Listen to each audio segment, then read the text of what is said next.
Okay.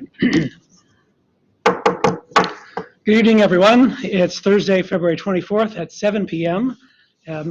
You're here for the Bellbrook-Sugarcreek Board of Education meeting. This meeting is a meeting of the Bellbrook-Sugarcreek Board of Education in public for the purpose of conducting the school district's business and is not to be considered a public community meeting, but there is a time for public participation during the meeting as indicated on the agenda. So, Mr. Lyon, would you please call the roll? Mr. Carpenter? Here. Mrs. Dorn? Here. Mr. Kinsey? Present. Mr. Price? Here. Mrs. Anderson? Here. Please join me in the Pledge of Allegiance. I pledge allegiance to the flag of the United States of America and to the republic for which it stands, one nation, under God, indivisible, with liberty and justice for all.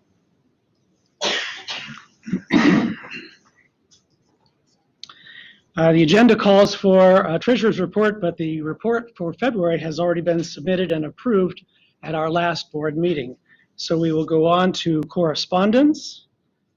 I know that I received a pretty fair amount of correspondence over the last month regarding school start times, school calendar, and those are things that we're going to be discussing this evening as well. Anybody else for correspondence? I'd like to go ahead and share this correspondence that was in our package. Yes. Because we receive a lot of notices of resignation, but I think this one is in particular, I think I'd like to share with the community.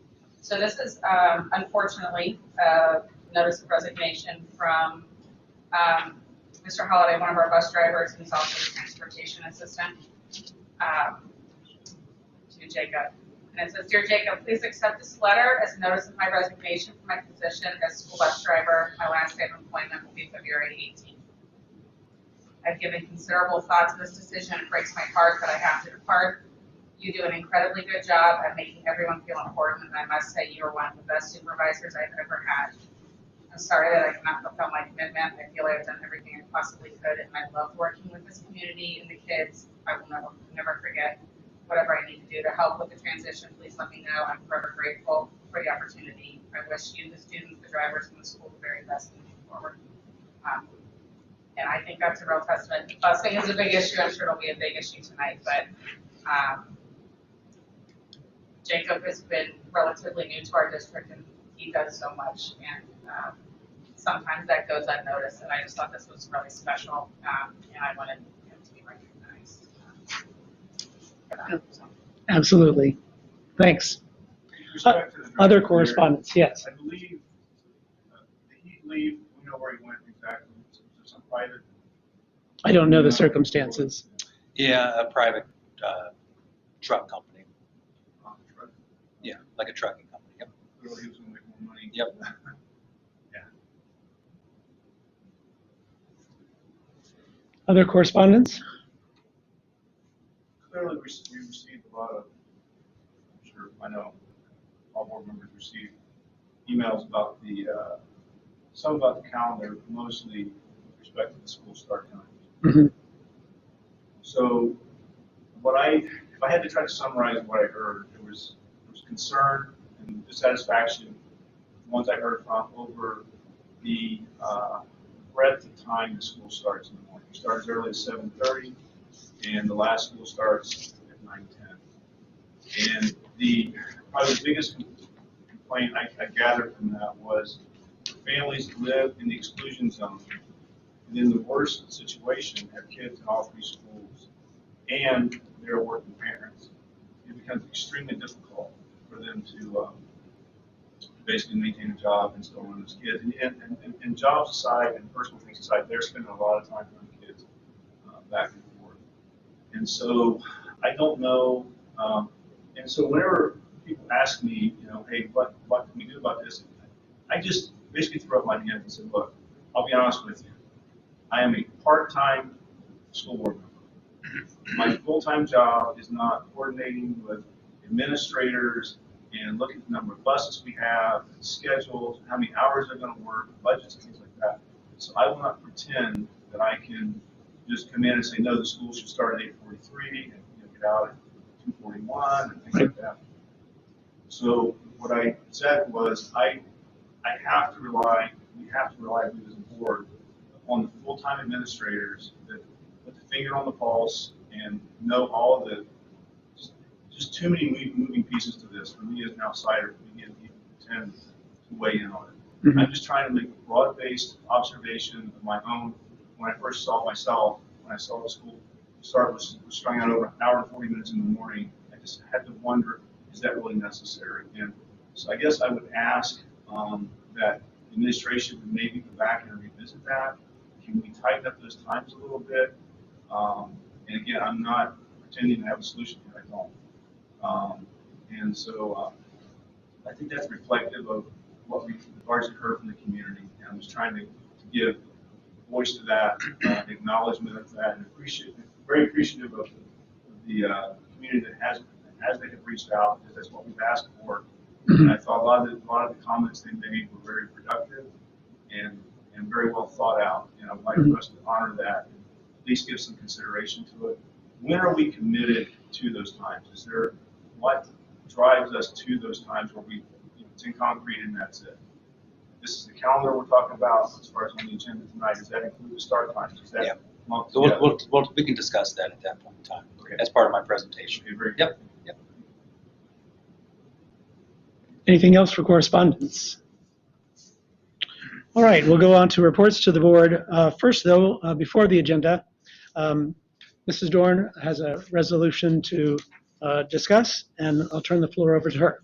All right, so in this last meeting, 2 weeks ago, we had an executive session. We came out of executive session, and there was a resolution passed. That resolution, in the effort, for the sake of transparency, I know there were recording issues, like we have audio up.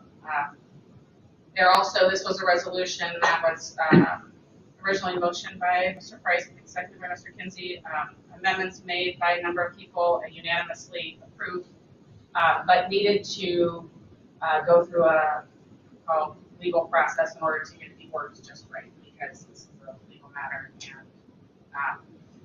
needed to go through the lawyers to be made official. So, in this, for the sake of transparency, I want to read that so that it's out there and the community has what the official resolution, where that stands. So I'm just going to read it verbatim. Here we go. Whereas on November 4th, 2021, the auditor of state filed criminal charges in the Greene County Municipal Court against Superintendent Douglas Kozad, current board member David Carpenter, and former board members Virginia Sloughtman, Elizabeth Betts, and Kathy Kingston.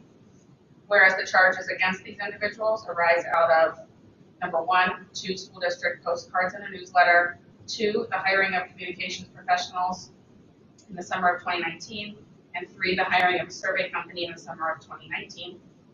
Whereas the individuals charged have made formal demands of the Board of Education to reimburse them for the personal legal expenses they have incurred and will continue to incur in the municipal court proceedings pursuant to and in accordance with RC 2744.07, RC 3313.203, and the superintendent's employment contract. Whereas the Board of Education has pursued and exhausted all known alternative funding options, for example, insurance claims, professional organization affiliations, etc., to satisfy the reimbursement demands. Whereas RC 2744.07 and RC 3313.203 generally require and/or authorize a political subdivision to provide a legal defense to its employees and public officials for legal proceedings that arise from actions taken in the course and scope of employment or official responsibilities, so long as those individuals were acting in a good faith belief that such conduct was lawful and in the best interest of the school district. Whereas the superintendent's employment contract mirrors the language of the foregoing statutory provisions, and whereas the Board of Education has been advised that lawsuits may be filed against the board if the formal demands for reimbursement are not fulfilled, and such litigation would result in the expenditure of additional public funds. Therefore, be it resolved that the Board of Education for Bellbrook-Sugarcreek Local School District hereby resolves to pay reasonable attorney fees incurred in the municipal court matter up to $50,000 for Superintendent Kozad, and up to $15,000 for each individual board member based upon the nature of the charges with the following qualifications. Excuse me, that's long. A, In the event that there is any legal finding that an individual charged was not acting in good faith at the time of the alleged conduct, he or she will be obligated to refund the full amount paid by the Board of Education. And B, in the event that the state auditor concludes that the Board of Education lacks authority to authorize the payment of attorney fees under the above statutes or contracts, the individual will be obligated to refund the full amount paid by the Board of Education. Therefore, be it further resolved that the Board of Education hereby authorizes the treasurer with assistance of legal counsel to take the steps necessary to meet the terms of this resolution. So that's what the official resolution is, and I wanted to make sure that that's shared tonight. All right, thank you. One clarification, it was unanimous except for the abstention. It was, yes, it was unanimous with the exception of Mr. Carpenter abstained. Not voting in that matter. Right, thank you. Okay, going on to the Park District meeting. Last time we talked about the Veterans Memorial and location of Veterans Memorial, and that we had a recommendation that it be on the Pine Court space that the school district had donated to the Park District. And Mr. Price and Mrs. Dorn, were you there as well? I was. Okay, went to the meeting this morning, and Mr. Price is going to give a follow-up on that discussion from this morning. It was bright and early. It wasn't bright, it was early. And the Robs, of course, was involved. And watching the mill, realized, oh, we got flooding, so that didn't work. So actually, Stewart Road was cut off. So I had to go all the way around and get creative to get there. It was very productive, I thought very respectful, and just a good discussion about the question at hand. Rather than belabor it, the outcome was the board members of the Park Commission made a motion, and it was approved to move forward with the provision of that land to the township, contingent upon the township coming back with some higher fidelity plans than what currently exists, such as easeways for sidewalks, parking, and really nail down specifically the amount of land that would be required.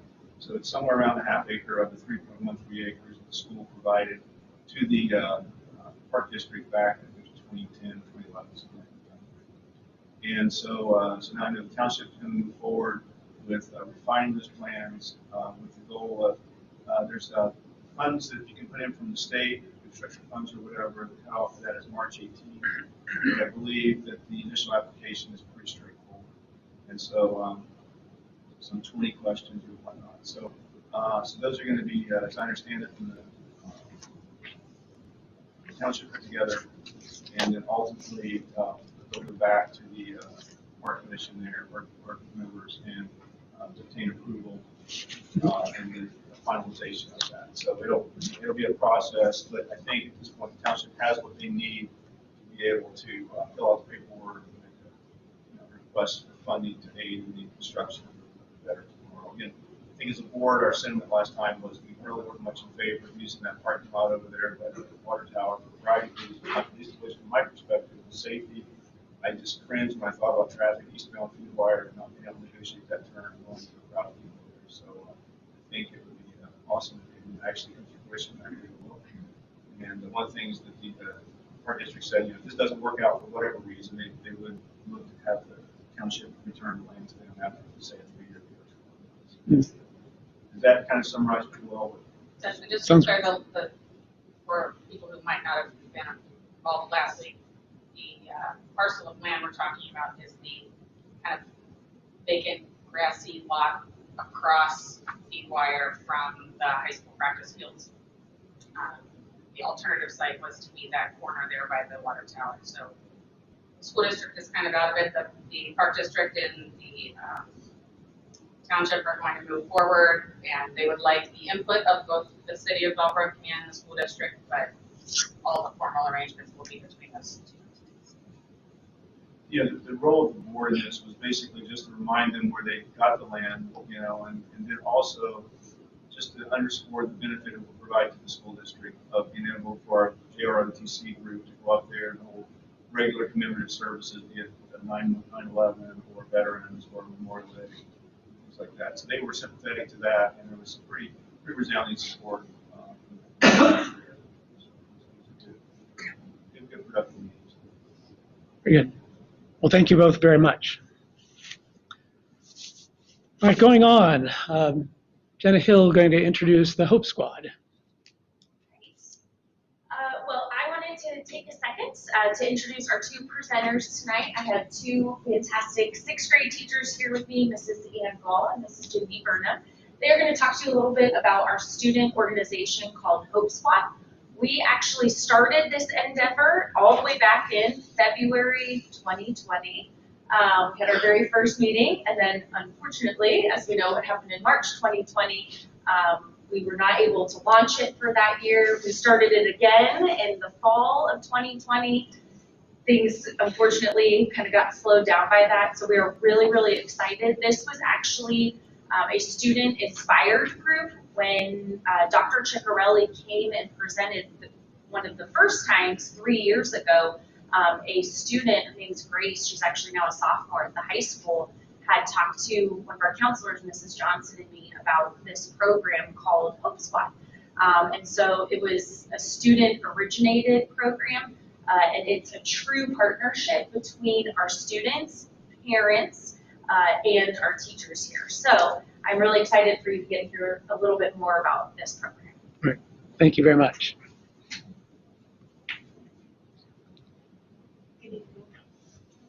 Good evening. Just to give you a little bit more background about this program, the organization is called Grant Us Hope, and it is a nationally based organization that is going to deal with creating awareness and suicide prevention. What makes this one different is it's a platform for teens and their parents to work with the school to get students that are in distress the help that they need. We have been working since the beginning of this year, so just in January, with a group of students that were nominated as a whole nomination process by their peers to get them involved. We've been working with them to teach them what hope is, what Hope Squad is, what it isn't, making sure that they are aware that it's not them being therapists, it's not them, it's not an exclusive club, it's for them to work as a peer-to-peer suicide prevention program.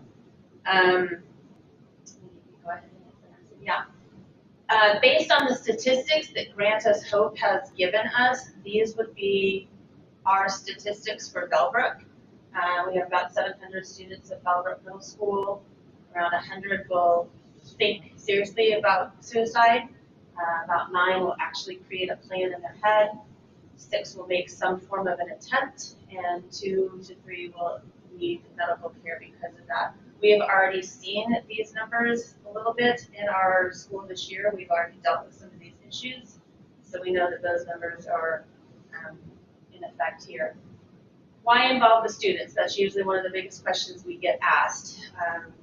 People are afraid to talk about suicide, think that they might stimulate thoughts about it. But the research has shown that the kids are already having these conversations. The Hope Squad that we are working with are already telling us, yes, we hear our peers talking about some of this. As we know, the last couple of years have not been easy on our youth. They are in a great deal with distress themselves. So this program is to try to get the peers to be kind of our eyes and ears to get those that are in serious distress the help that they need. We know that they're the ones that are going to hear it first, and if we train enough of them to be our go-betweens, that's kind of where this program is a little bit different than other suicide prevention programs. So we have already worked with our group, our advisors we call them. We've already met with their parents and done some parent training to try to get what is, common knowledge, common understanding around the suicide prevention, so that we can keep our school community kind of on the same wavelength when it comes to the language that is spoken, the understanding, and how to get the help that they need. So we just have a couple objectives when it comes to this program. The first thing we want to do is we want to train these kids. We want to train them properly on how to communicate to one another and what warning signs look like, who they can talk to, why language matters, because when you're dealing with such a sensitive topic, it really does matter how you approach the students. And so we want to train them properly. Then we really want to focus on building relationships, not just ourselves as advisors with the students, but building positive relationships among their peers, letting their peers know, hey, these are some leaders, these are kids that you can trust, and they know how to guide you. And so just building that positive rapport is a big thing. And then ultimately, we really want to change the school culture. We want to make sure that this is known as a safe zone and that they can freely speak about, if they're having any mental health issues, and it won't be something that's pushed aside, and it will be hit head on, and that they have someone who values them and is there to support them. So this is just some of the curriculum that we kind of teach the kids. We don't get to hit all of this, especially just doing a half year this year. But we talk to them about team building and self-care. We know that as advisors themselves, it's important to take care of themselves before you can help others. That's why we always talk about on airplanes, mom's got to put the face mask on first, then they help the baby. You've got to help yourself before you help others. And so we really try and motivate them and give them the keys. So this is just some of the curriculum we talk about. The great thing about this program is it's not just for our kids. It's been really fantastic to be able to work with their parents as well. When it comes to something as serious as this, we know that parents need to be involved. The great thing is our students have really wonderful involved parents, and they wanted the training as well. So we make all of our resources available to them to be able to see. We bring them in, we had a parent orientation night, explain the whole process, and then we actually train them in QPR, which is to question, persuade, and refer someone properly that might need mental health help. And so the parents are just been fantastic. I really can't say enough about it. So I can say all I want, Anne can say all she wants, but really what matters is what the kids and the parents are saying. And so I just want to give some of the testimonies from some of the parents that we received. We had a parent come and say, I think because my student knew exactly who he could speak to and had that trusted advisor, you probably saved his life. And I don't know, but that hit home for me. And so we're doing something right. And we get these statements from parents. And then these are some of our members. So why they wanted to be in Hope Squad, what Hope Squad is to them, why it's important. And we have some 7th grade responses, 8th grade responses, my 6th graders, we're still, we're getting there. But I think the nice thing about this was that almost every response I got was, I just want to help my peers. Even if they're not my friends or I don't necessarily know them, I want to be someone that can spread positivity, and I want to be someone that can help them. So we're kind of looking at what does the future look like, how can we involve the community, and so these are just some things that we'd really like to do. We would like to have school-wide suicide prevention activities. We're planning a Hope Week with activities for kids to provide hope for them, whether it's like high-fiving in the hallway in between classes or chalking the sidewalk with positive affirmations. It may be not even just making it school-wide, but making it district-wide, and maybe we can even go out into the community and stop in dots and put posters and just spread it. We also really want to increase the suicide awareness throughout the community and reduce that stigma around mental health and suicide. Promoting a caring school environment, making sure that Hope Squad members are known and are available, training more staff, whether all BMS has gotten trained. We've done this training with them, but maybe getting to the high school, getting to the elementary schools, getting parent involvement. If they want to open it up to more parents, if they would like to get some of this information, and maybe even implementing squads into each of our buildings. So that's kind of what our goal is, and we thank you for listening and taking it all in. All right. Question. Thank you very for much. you. How is the participation in this? Is it exclusively after school? Are there presentations made in each class throughout the years for 5 minutes? Hey, we're here in case you need help. How is it actually, promoted and made visible throughout the school? We're still kind of in our beginning. We had to get our group nominated. We have now gone through those 4 core curriculums with them. We wanted to get them trained. We wanted to get them comfortable because we didn't want them to be like thrown to the wolves where kids start coming up to them and they didn't know what to do. So we're still kind of in that beginning stage. And then it's all been done at school. We sent 6 to a leadership conference to try to get some of this trained. Last week, we finally kind of announced that our Hope Squads are up and running. They've gone through this training. We announced them in class meetings so the kids know who they are now. Are these the kids, very kids right here? Yeah, those are our Hope advisors. That's pretty much the entirety of the school there. Well, those are our advisors that any student in the building can go to if they are in distress. They've learned how to deal with the distress. They've learned how to get the resources that the kid that would be in distress needs. And if they can't handle it, they know how to. And they were chosen by their peers. So their peers individually chose every single one of these kids as kids that they identified as someone I feel comfortable speaking to. So the kids that are not the most connected, how would they know who they can turn to? Who's a member of the squad or a badge?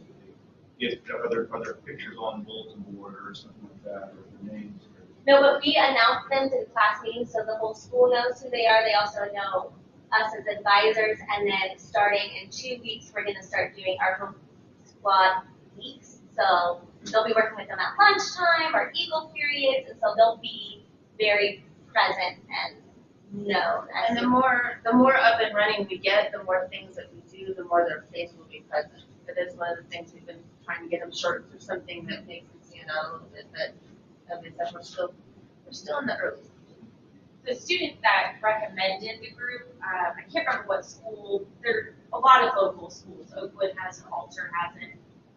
They actually had their students have the little lifesaver thing on like their Chromebook bag, something like that, something to identify. So they talked about what they could do to identify. Especially if you get a new kid that comes in or something, Yeah. it may take them months to even get oriented at all with who's who.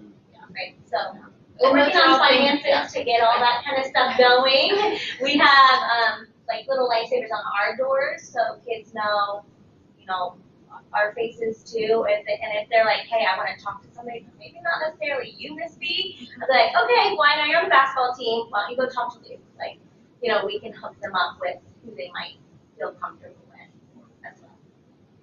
Any other questions? So just a comment, thank you so much for taking this on.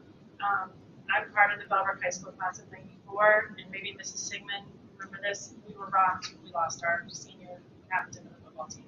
So as a member of that class, it still ripples and affects all of us. We all talk about it on Facebook, and so this is just bravo. Thank you so much for doing this. Yeah, that was one of our big things, is everyone's been affected personally. We both lost loved ones to death by suicide, and so we know how important it is and how it is a ripple effect. It's just fantastic. Thank you. Yeah. All right. Thank you very much.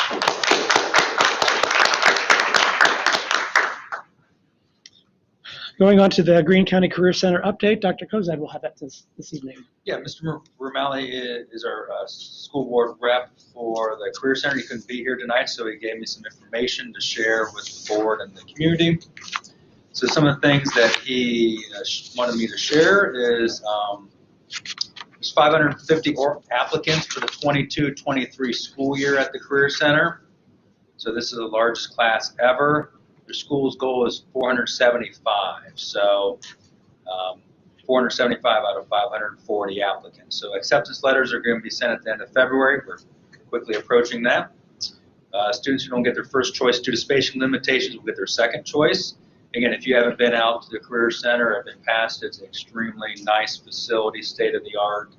Just we're extremely lucky in our county to have a facility like that. So it is a great place to be. Currently, there's 785 students at the Career Center, and 8%, 63 students from Bellbrook-Sugarcreek attend the Career Center.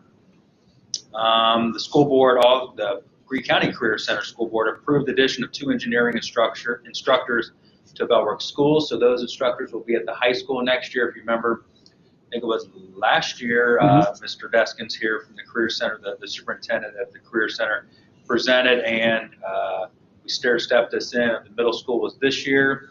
A couple of teachers from the Career Center to teach our engineering STEM classes, and then this next year, 22-23, that program. We already have STEM programs in high school, but it is transitioning to Career Center programs, and so 2 engineering instructors will be selected for the high school. And again, that program is a cost savings of about $750,000 to the school district of transitioning those programs to the Career Center, along with all the state-of-the-art equipment and so forth that they bring with them. Also, he has included a student services handout that was presented at that meeting. So take a look at that. And then also shared a newsletter, Greene County Career Center newsletter from February that had three articles in here about Bellbrook-Sugarcreek. So Eli Cousins and students from Fairborn and Greenview competed in the cattle battle, so that in FFA. So they were in there. Also, the middle school was in here for drone and UAS class leaders. They visited Bellbrook Middle School, our middle school here. And then Mark Cady and Derek Hamilton from Accuracy and Motion here in Bellbrook talked with the construction technology folks over there. So just in that one newsletter from February, Bellbrook-Sugarcreek was well represented. Their next board meeting is March 2nd at 5 p.m. at the Career Center. All right. Thank you very much. All right. Next, our SEA representative has asked to have a slot. So please, Mark, go ahead. Good evening. Good evening. My name is Mark Carrera. I am the president of the Sugar Creek Education Association. I just wanted to make a few comments in relation because some of us don't really know each other that well. So 40 years ago, the Sugar Creek Education Association was established as the bargaining unit between the district and the teachers. Mm-hmm. You know, the responsibilities for that typically revolve around negotiations of contract language and pay increases or decreases as it may sometimes result. The other night we talked about some things, so I just want to make sure over 80% of staff members are members of the SEA, which is very significant, especially as you're aware, in 2018, the United States Supreme Court limited what was known as fair share, which a lot of districts in the area had fair share components of their contract, which basically said that whether you wanted to be a member of the unit or not, you still had to pay part of it.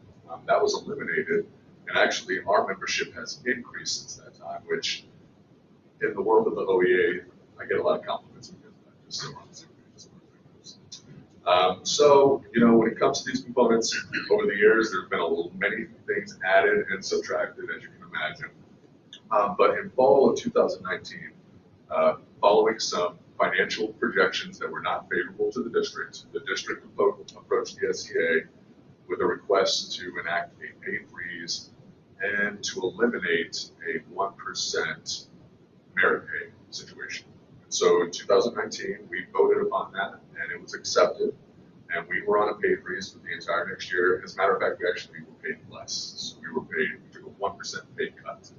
And then in 2021, the spring, following a successful levy campaign, we were able to negotiate a 2% cost of living increase for the next 3 years for all staff members. And so it doesn't matter, like one thing about the union, as far as that fair share goes, it doesn't matter if you're a member or not, you get to enjoy the benefits. So no one gets paid any more or less based upon union membership. Now, in addition to that 2% cost of living increase, there were other components also. I'd just like to remind everyone that the staff, the SEA membership, almost unanimously agreed to a change in the insurance program, which is, you know, a transition change, it's different. That is saving a projected like $5 million. So that is not insignificant. So last week when the calendars were proposed, it was brought up that the way it works, just in case you're unaware, so the district gets proposed 2 calendars, the SEA gets proposed 1 each year. And this is prior to the 2-year stand. So they get 2 versions, we get 1 version. And this year, there was 1 proposal and we proposed 1. And I think that one thing, because you guys only are like very limited in what you can do, I'm not sure if you realize like the hours that went into like talking and putting together that calendar, as well as these like report times. I'm sure, I haven't been part of that, but I would assume that hours have been put into these discussions.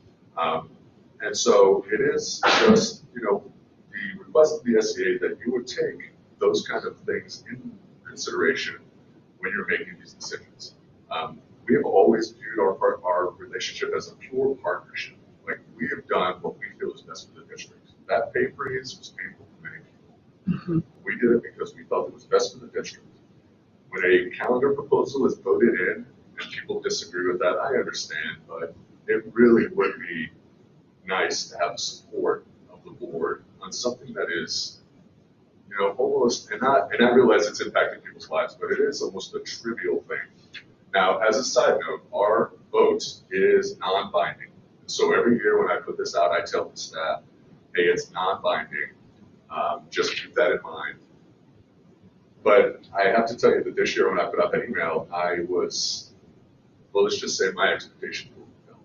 I expected last week that that would not be approved, and that likely our calendar that we voted on will not be approved. And I don't know that to be the case, but I just wanted to come up and make sure that, you know, that elected officials who are on short terms, 4 years, 2 years, however it works, are aware of like the relationship that has preceded your tenure and that will likely be going on after you're gone.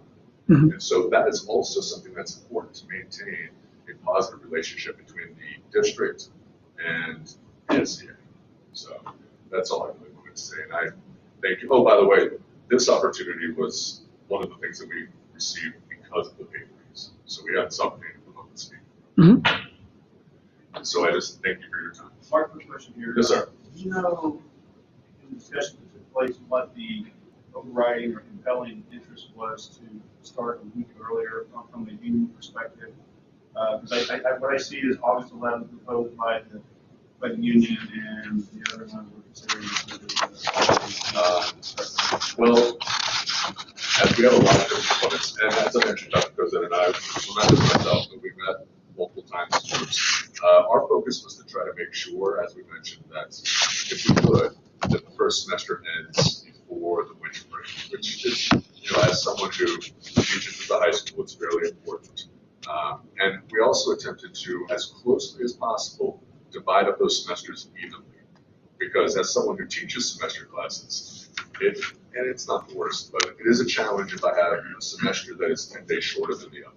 And there are many other people in that situation.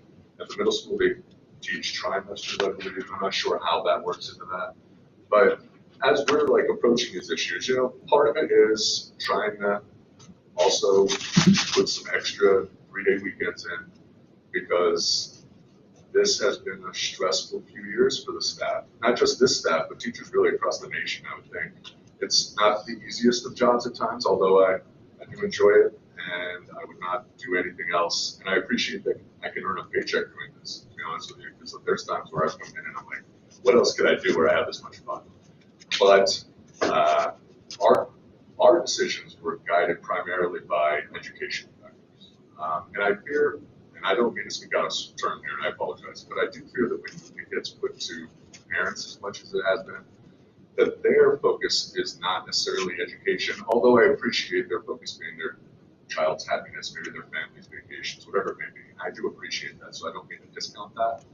But when we're thinking about it, it's primarily about what's best for the education of students. Mark, we talked about this a little bit. I think where we struggle, and I would love feedback from you, ideas how we can improve this. We want to hear what the teachers have to say. I think in situations, this is a good example. We know kind of what the parents want, we know what the teachers want, but we know why, we know the why behind what the parents want, and we don't usually get the why behind what the teachers want. So I think that's where it's hard. It's hard to make some of these decisions and weigh them with that in mind. So any ideas you have how we can improve, better understanding, I'm not putting you on the spot, I don't even want to answer it. No, well, one thing I would say, as far as this goes, like as a teacher, you know, it's odd because today what they really preach is building relationships with students. And I think, I mean, if there's anything at my job that I'm decent at, that's probably it. But I would say that that's what needs to be done, is building relationships of trust, primarily. Like, I have to be honest, if you think that, I would think that if you walk into a building and you think that most people are going to be open and honest with you, that's probably not going to happen because there are people that are intimidated by you. Many people look at you as their bosses. And I mean no offense here, but typically, you know, I know that you're not my boss. Dr. Koza is my boss, David Hayne is my boss. I realize that you guys have a lot of input in the district, but not at that level, but a lot of teachers can see it that way. So I would think that it would just be, and I don't know how to tell you to do that, but to, you know, be around more, maybe be open to communication. I do think that there were issues in the past that really revolved around people that did not want to communicate with the board members and were kind of being put in positions where they felt like they were almost being forced. And in our discussion earlier last year, we centered around that, and it really wasn't about, like, you can't talk to the teachers. I didn't mean for it to come across that way, so. We do have a board policy that kind of does say that, so. I think Maybe we everything, need to visit that. I think everything You're saying just, that you want communication. I We need to just, do it under the appropriate terms, but. which really just involves informing Dr. Koza. Right. As far as I know, in the board policy, I think that's what it says, is that. And then we've advised anybody that emails you, although I don't think that it happens, but it might, to also carbon copy Dr. Koza on any communications. So, I mean, just trying to follow procedure like you would in almost any kind of industry, I would think. Like you have chains of command that you're supposed to go through, and those I think would be the expectations. Dr. Koza and I have talked about like trying to do things that could, you know, draw the staff together. Obviously, view it, that was a possibility. Like, I know that a district that I live in, Centerville, every year they have a huge cookout before one of the football games that it's only for staff, and the staff and their families show up, and you know, it's an opportunity to kind of just be in a more relaxed environment. Sure. Mark, you and I talked, there's no, it's not healthy for that not to exist, right? I mean, we should be able to speak with each other and without the barriers being there, walls, and so. I like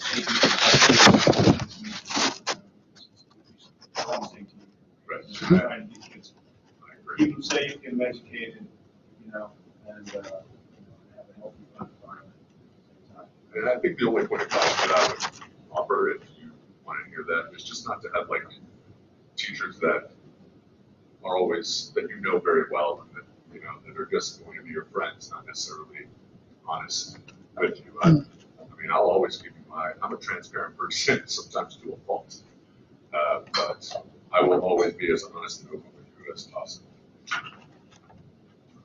Thank you very much. All right. Thank you very much. Thanks. Do you know how many, what percent of staff responded to the calendar survey? There were, so out of the 120, I would say 20 did not, so probably 100 out of the 120. And how do staff members that aren't part of the union, are they surveyed as well or no? They are not. Okay. There are only a handful of things, so they don't get to vote on the calendar, they don't get to vote on the contracts. So, Okay, thank you. March 7th, 120 that are members, correct. and how many teachers? About 165, 170. Okay. Okay. Thank you for your time. Thanks. All right. Going on to school calendars, Dr. Kozad. Yeah, so just kind of piggyback on some of that stuff that Mark was talking about. We did, at the board's direction, survey, send out survey to parents, and so we had about 284 responses. And so you see this is the survey results, so you see the different percentages from the different buildings there. So we asked a series of questions around the bigger items of start date, end date, spring break, Thanksgiving break, winter break. I mean, those were the major things that we asked about. And so as you see on here, the student start date of August 11th, the very dissatisfied was the purple there, and the dissatisfied was green. So about 65, 67%, 66% kind of fell into those two categories. Going on to the next question here, you know, if you answer dissatisfied or very dissatisfied, give them a couple options of what date they preferred. They said August 17th out of those three options, and then the other was various other options, anywhere from August 18th to after Labor Day. So there's a wide variety of choices on that one. Winter break of the 23rd through the 6th. Again, these are the breaks. This is essentially the calendar that was discussed at the last meeting. So that's the break here of December 23rd through the 6th. So very satisfied was about 21%, and satisfied was about 29%. And again, I think the major feedback of just the length of that, the break was probably the major feedback or concern about that. Spring break of March 24th to the 31st. Again, 37 were satisfied, 19 was very satisfied. Again, the feedback on that was kind of the Friday before was off, and so the feedback was a day or so too long. And then student last day of the 26th, again, satisfied, very satisfied. That's the Friday or the Thursday, I'm sorry, before Memorial Day there. So if we can boil it down to, again, we had a lot of responses of additional comments. They mostly boiled down to a few here, and folks did not like the early start date of August 11th. Again, the feedback was kind of the creep of the school year starting earlier and earlier and earlier over the years, even though probably in the middle, it's probably been the middle of August for a few years here, but that continued to creep earlier and earlier and earlier. Other feedback wanted to start later rather than starting earlier, and then having a few additional days off throughout the year. That's really what the calendar really did that was presented at the previous meeting, is essentially started a week early and then kind of put those extra days throughout the school year to give long weekends or a longer break or so forth. So that's really what it boiled down to, because it's only 5 days different.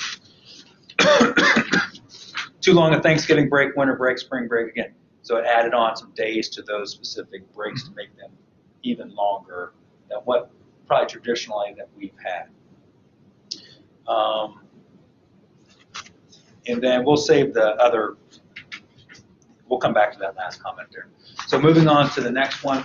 So again, the way the process goes, like Mr. Claire was talking about, so the administration gets 1 or 2 calendars, and then the SEA drafts up the calendar. And again, we did some work back and forth to make sure that our PD days or some of those days were the same. So really, when people were looking at calendars, they weren't saying, well, I like that PD day there on this calendar, but the PD day is over there. No, they were pretty much the same on the PD days for the most part. But essentially, this calendar kind of does in reverse. It starts a week later, but then doesn't have those extra days throughout those 5 extra days out of the year. Mhm. Beyond that, it's really the same calendar as the other one. So that's what really it boils down to is you want to start a week earlier and have a few 5 days throughout the year interspersed or longer breaks, or do you want to start a week later and then and not have those days? This calendar, so this is the board proposed calendar, the administrative proposed calendar. Semester 1 does end before quarter 2. Semester 1 is shorter than semester 2. However, as I was putting together this particular calendar, third quarter you traditionally have is longer, fourth quarter is longer, third quarter traditionally you have snow days, delays, a lot of disruptions in those, mostly during third quarter. And then fourth quarter, there's testing that's going on. So that's how I kind of equate of those extra days, student days in those 2 quarters, making them somewhat equivalent to the semester 1, quarter 1 and quarter 2 kind of days. And so again, the 23-24 calendar, going to that one, it's essentially the same calendar, but again, taking into consideration, some of the holidays fall a little differently, or that can impact things a little bit differently. But what I would, my recommendation, and again, I appreciate the conversations with Mr. Ferrer, with SEA, and later in the meeting, there's going to be a recommendation here. What I would recommend with the feedback from the community and also feedback from the board, also feedback from, depends on who you talk to of the staff and so forth. Some liked it, some didn't like it. It wasn't overwhelmingly, it wasn't like 90-10 or something of the calendars of going for the next 2 years with kind of the calendars that we traditionally have had, and have continued conversations maybe with the community or with SEA of do we want to look at earlier start dates and what are the challenges with that? Because I think it may be a little bit too much too soon of pushing that even to August 8th. Again, when you get in the single digits there of the school year, you almost push yourself into maybe we should look at a year-round kind of thing. You're almost in that kind of mindset because you're starting really early there. Again, the other challenge is where we've kind of shifted over the years of moving it earlier rather than to Labor Day for a multitude of reasons. One is the ending of the semester 1 before the winter break. Before, years back, we would come back for a week or 2 and have exams, maybe a week of class and then exams, or we'd have exams before break, and then we'd come back and have 2 weeks of that class where the exams already happened. So it's kind of been the past. Also, there is state testing that's going on in April, and again, state testing is not the end all be all, but as the pieces of the whole thing, if you can start earlier, you get the instructional days in before all that testing takes place, because there is a lot of testing that goes on in April, not only state testing, ACT, AP, ACT is March, but AP is May also, and then trying to fit all those things in before Memorial Day is the other parameter in this thing. So if you don't, there has to be 183 teacher days, so trying to fit that in and trying to get semester 1 done before winter break, and trying the other places, trying to have it done before Memorial Day, or you could come back for a day or 2 after Memorial Day, which can be kind of awkward. And so there's, as with anything, there's parameters that go into that those pieces. So are there questions about the calendars?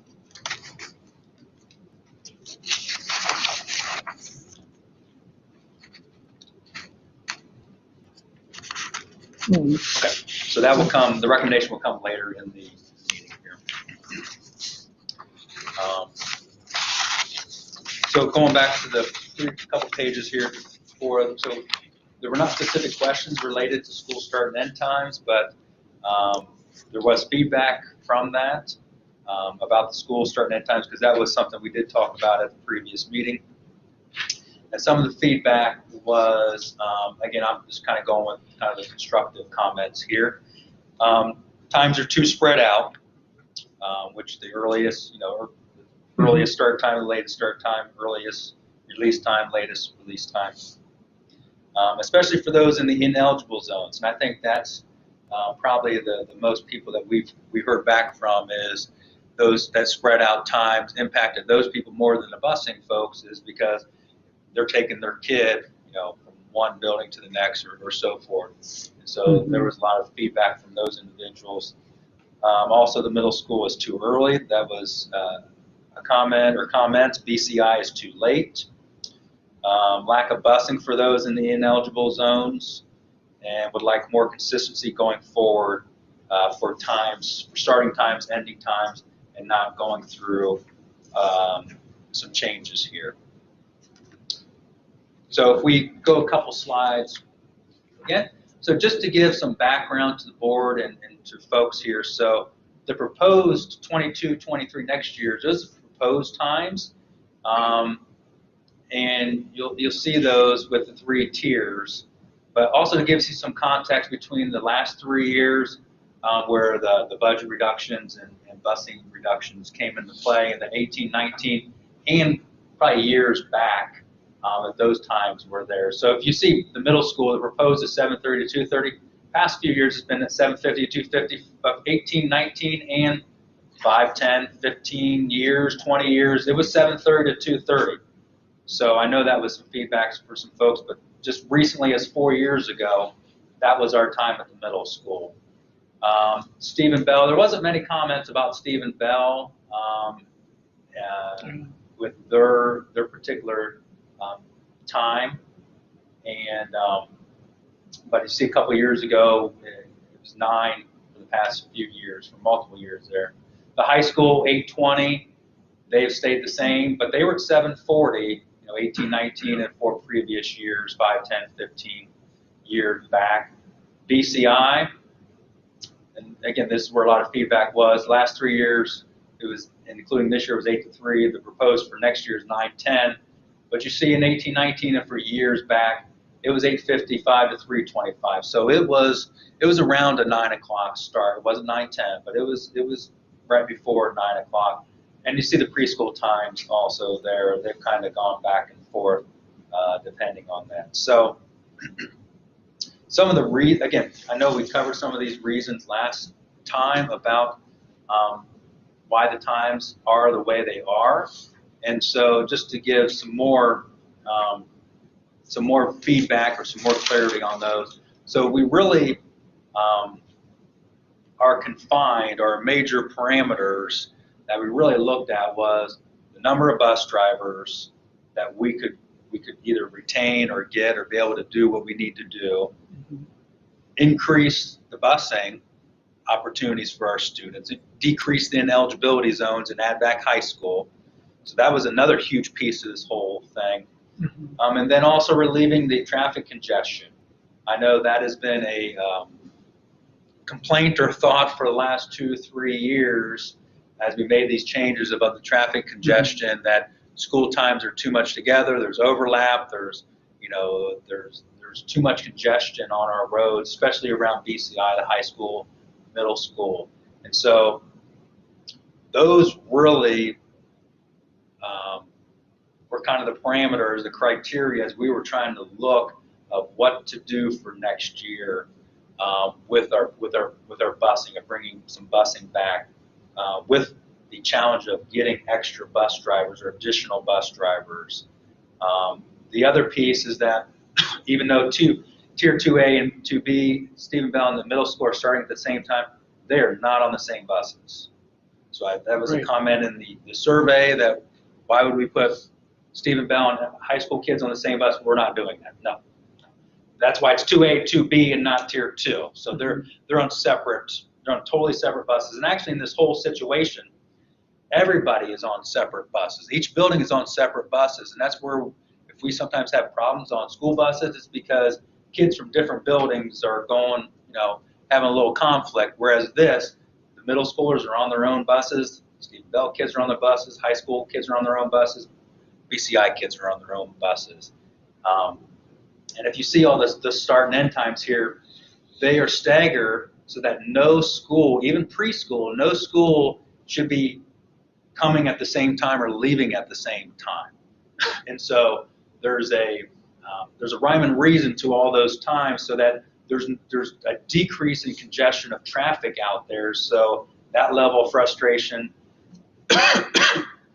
not only for our parents, but for those people that are maybe in the community that are driving through also, that it really decreases that the congestion for those folks.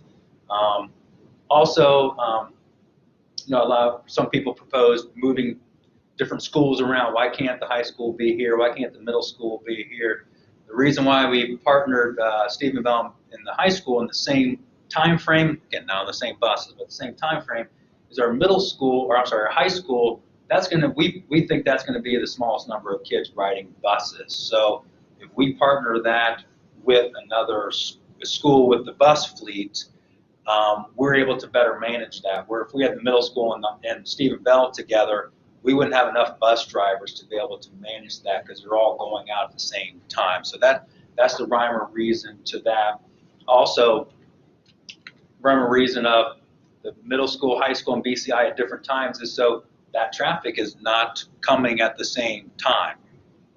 So the challenge of spreading, and we also need about 50 minutes to get those routes done.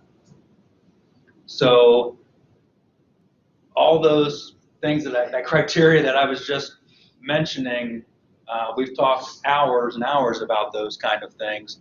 And so that's what went into the decision making of those times and those proposed times for next school year.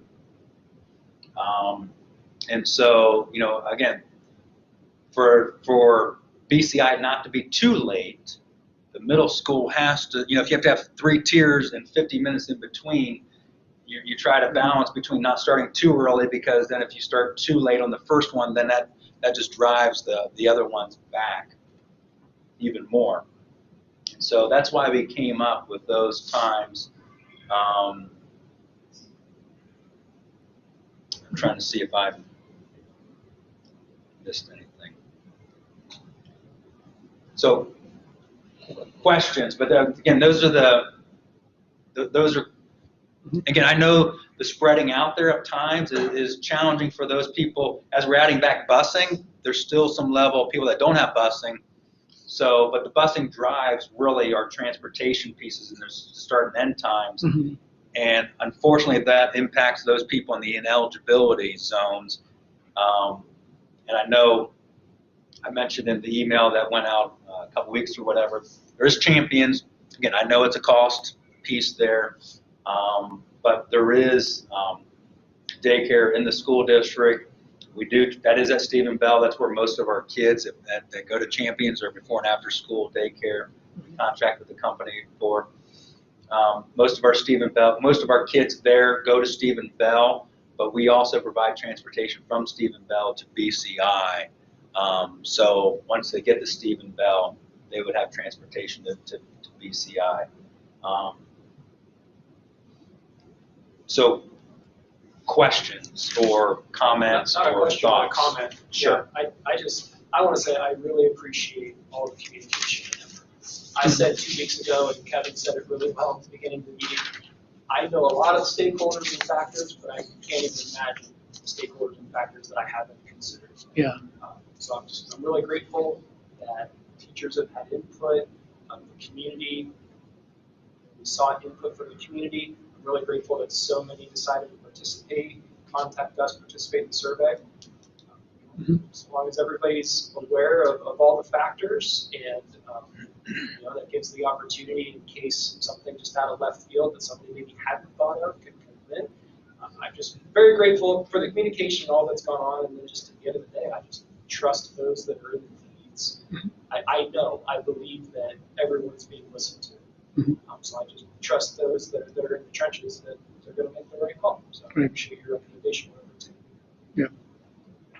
My concern is that, here we've, presented, I think the most contentious thing is really the school start time, more so than the calendar. I think it's flip a coin on the school week calendar. I mean, it's just, we're going to get like a half and half kind of thing on that, right? So, although actually not by the survey, referring to 18th day start. But I guess I have concerns that I'm not sure how well we solicited specific community input for school start times. Because the first I was aware of was when I saw them at the last meeting. And since then, we have received what I consider to be respectful and constructive inputs that I'm not sure, but again, not to second guess it all, but I just wonder though if it was the kind of points that were made in that correspondence over the last couple of weeks, if those were considered sufficient. And so I guess don't like the fact that we're going to link the start time with the school calendar, and because we've, I think, done some pretty due diligence here with respect to the community feedback on the school calendar, and there was some complaints that there was no survey for the school start times, and obviously it's a little bit more complicated. I mean, because I have no idea. I mean, I can imagine just what you said already makes my head hurt, and I'm just like, there's just this like shell game here thing. So, but I'm concerned that we have not maybe done enough diligence with respect to considering some of the points and positions that parents, again, have respectfully and thoughtfully conveyed to us. So I don't know if we're driven by state deadlines, if we're reporting these things or whatnot. But I almost wonder if we could do one thing is, look at the calendar, okay, be done with that, and maybe take another look over the next couple of weeks with inputs we've already received and just see if we can tighten it up somewhere. And I wonder about the high school, really. If you think about it, those are your most independent kids at this point. They either can drive themselves, now they've got busing if they're outside the exclusion zone, and if not, they're the ones that can most safely walk to school and be on their own. Whereas, the younger kids, the parents are indeed going to have to get them off to school, and that really more affects their work day. So, I'm not trying to set the apple cart here. I'm deeply respectful and aware of their reflections to this. I can't even imagine. But just questions like that. If you could just take a second look, really ponder it, and tighten the times up. High school maybe first, I don't know. But I'm just uncomfortable with it's one package here. Is it school calendar and start times? It's not one package. We're not voting No. on the school start times, that's not a board Yeah, I matter, misunderstood correct? you earlier. No. So that was the question I had. No, it's two separate things. So the school calendar has to be voted on by the school board. The school start and end times, that does not have to be, Okay. that does not have to be voted on by the school board. However, since it is a change to what we're doing, and it's tied in with bringing transportation back, and so that's where that conversation comes together, is because in October, when I talked with the board said, we want you to look at bringing transportation back, some transportation back. And so that's why I came back with what I came back with at the last time of, we want to decrease ineligibility zones, bring high school busing back. From our perspective, administratively, as we've met for hours to try to figure this out, is that's where we landed with all those criteria that I just named. That's where we landed, because we had the same conversations, same thoughts, same struggles. What if we do this? What if you do that? Why can't you do this? Why can't you do this? And where we ended up with all of that criteria and that filtering of all those parameters or that criteria or those restrictions, this is where we ended up at. And so if you would like me to go back and see what else, then I would like a goal or criteria or something else that you're looking for, because at this point in time, I think we have tried to address all the issues, and I'm not sure what else to do when you're basing it on, we have a limited number of bus drivers, we're bringing people back, we're bringing some transportation back, and we need about 50 minutes in between all of those routes. And the high school needs to be paired with somebody else. And so anytime you would move, let's say if you move one of those schools, to an earlier slot, then that alleviates maybe the childcare issue in the morning, but then it just shifts it to the afternoon. And for some people, that shift is great. Other people are, no, I really like it the other way. And so if you would like me to go back and try to dig a little bit more, I guess I would just need some guidance on kind of what's the end goal and what's kind of the end goal, because I'm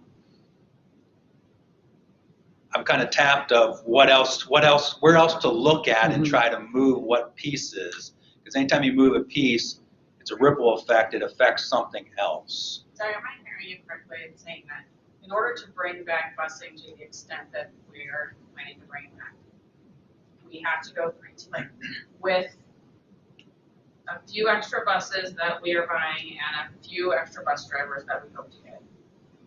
We need to have 3 tiers of busing. Yeah, because if we have 2 tiers, we would probably need, I don't want to speak out of turn, 5, 6, 7, 8 bus drivers, because you're pairing those 2 together. So we did that a few years ago. We had the middle school and high school together, and then we had Stephen Bell and BCI together. We had a much larger fleet at that point in time.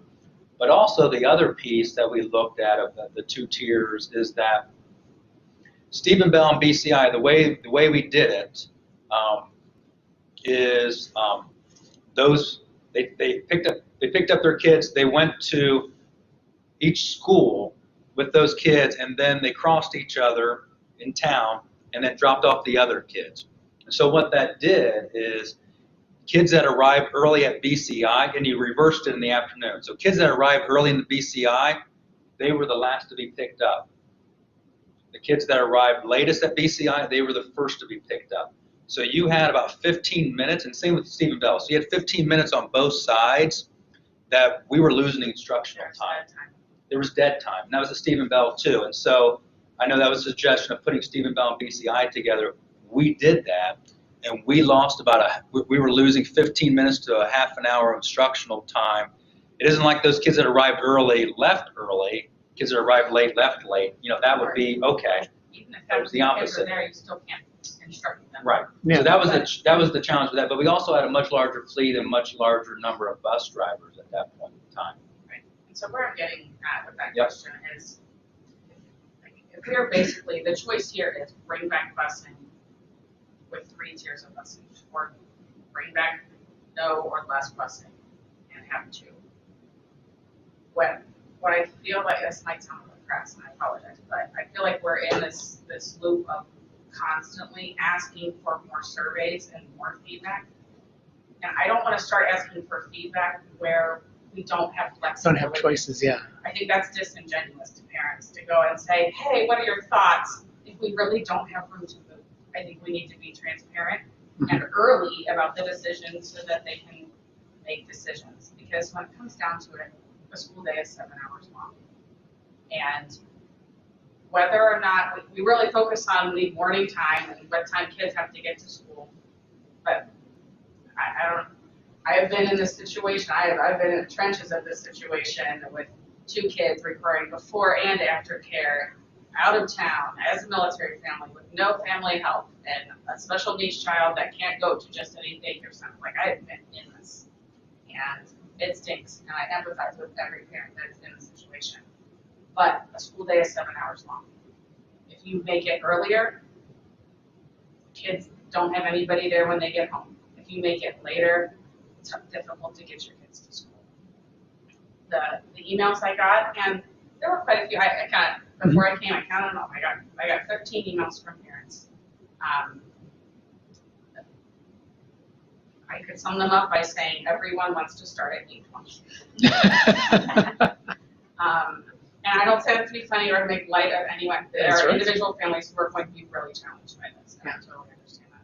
We are going to be helping a lot of families by bringing back busing. And I think what's digging at me is, or where I fall on this is, I like the fact that the middle school and the high school are on the earlier side, because those are the families, if we don't bring back busing, or even if we don't bring back, especially for that 9th or 10th grader, if we do not bring back that high school busing and the situation with parents are in, those, especially the families that live far, the families that live 5 miles out and have a 9th or 10th grader, they don't have another option. They don't have Champions or Inspire or Callie's Place or Bright Beginnings or all of these options. They don't have that option. And for the mornings, which everyone seems to be really more concerned about than the afternoons, that was never my concern as a parent. I was always more concerned about who's going to be there to get my kid off the bus. Everybody's situation is different. The fact that the middle school starts really early does mean that pretty much every parent can get their kid there. I mean, there are exceptions. The middle school is great about even opening their doors even early. But it doesn't matter what we do.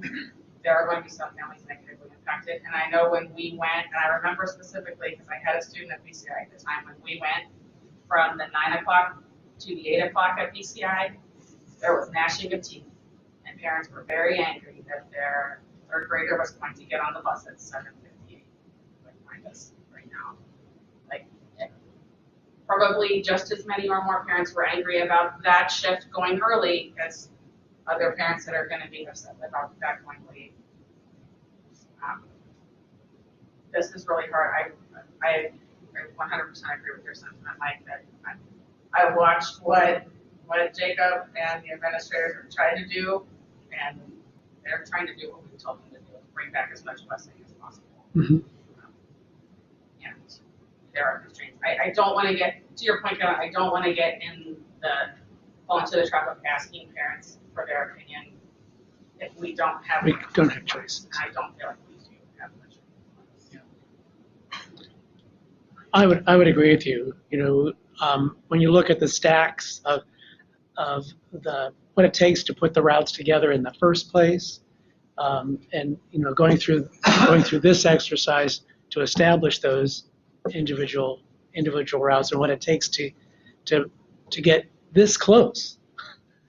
Frankly, to be able to turn around in 50 minutes and pick up a whole new school of kids, that's still pretty impressive. So, I get it. I mean, we aren't in the trenches on that. You folks are. We hire you folks to be able to manage that. So, I say we accept your recommendations. That's where I come from on this one. When did the zone of ineligibility become a factor? When we were starting to make cuts, is that correct? So the fact our financial constraints were made, that's what made busing a challenge. And I think it's disingenuous to, when we were asking for the community to pass this levy, an assumption was made that busing would be restored. And I think it's disingenuous for us to continue having ineligibility zones at this moment, given what these families have given to us. Whether that was implied by the district or not, that's what the assumption is. And I think it's a huge financial burden on families when they have to do before care and after care. They could probably handle one or the other, but that split care is gonna, they're already increased their house payments to help us with the levy, and now we're asking to increase their child care as well. I think it's kind of a bit unfair. So I personally would be interested in seeing numbers of full restoration. What does that look like? I know the drivers are a challenge, but what if we beefed up our package that we offer drivers? Increase the pay so to pull drivers, experienced drivers in, like, what would that look like? I just want to make sure we've crossed, if this is the best recommendation, and I appreciate all the effort put into it, but I just want to make sure that we're being, honoring what the community believed they were going to be getting as a result of the passage of the levy. I don't think parents requiring care before and after school is one-to-one tied with whether they receive a bus. There are plenty of parents in this community who have busing that still need before and after care. Well, and it's not just, it's I heard from a lot of stay-home moms too, who were like, now my car time is 2 hours a day, twice a day. So it's not just the working parents, it's also inconvenient for the stay-home parents. And I get it, we're not gonna please everybody, that is not the goal. But I do feel like we are being disingenuous if we do not at least get the numbers maybe from Dr. Kozak. What would that look like to just door-to-door service? Like, what would that look like? Well, maybe we can't do it, maybe we can't do it because of drivers. But I think that we at least, I personally would like to see the numbers on that. What would that look like for a full restoration? I mean, certainly before, there was over-the-top busing. And the example I give for that is 6 kids, high school, Cables Mill. They did not need to be bused. High school students, Cables Mill, they can cut. They can either drive themselves or walk. They can pull some time. You're talking about Well, I'm talking like, especially You're like. talking about your own kids, to be clear. Yeah. Especially like the elementary kids, like if that's. Let me get back to that, okay? I'm talking about high school students. However, over in Cables Mill where I live, when I talked to my next door neighbor just recently, who has a 3rd grader, it probably isn't convenient or practical for that 3rd grader to walk from the far side of Cables Mill in the dark across several streets to have cars parked on them with no crosswalks in Cables Mill. So we don't need to pick up high school students, in my opinion, in Cables Mill. 3rd grader, I think it's a fair topic for discussion. But if we can't get drivers, that's quite immensely complex. And I appreciate it, I respect it, and all that. Mm-hmm. But I would not like for us to say, well, we could do more, but we can't hire drivers. Well, then let's figure out a way to hire more drivers, whether it's pay them more or whatever. So I am pretty much in agreement with what you're saying. I mean, and if that's a factor, like high schoolers, they can drive, but those 3rd graders in elementary zones can't. I didn't hear from any high school parents. It was the elementary parents. They started at age 20, that's when Right. everything else started. Right, all the high school, like my son was like, don't touch the high school. I like it because, and also a lot of the feedback I heard was we're not being respectful of what the CDC says is the best learning times for these kids. So, I mean, it's so many different factors. Mhm. But, just getting a figure on what that would look like. Like, tell them, well, if you want busing, we have to hire X number of bus drivers, and we can't do that. So, I mean, just I'm afraid we're making a goal of perfect the enemy of better. Like, this is better than now. It doesn't mean it can't be better. I don't feel like this is better for parents at all.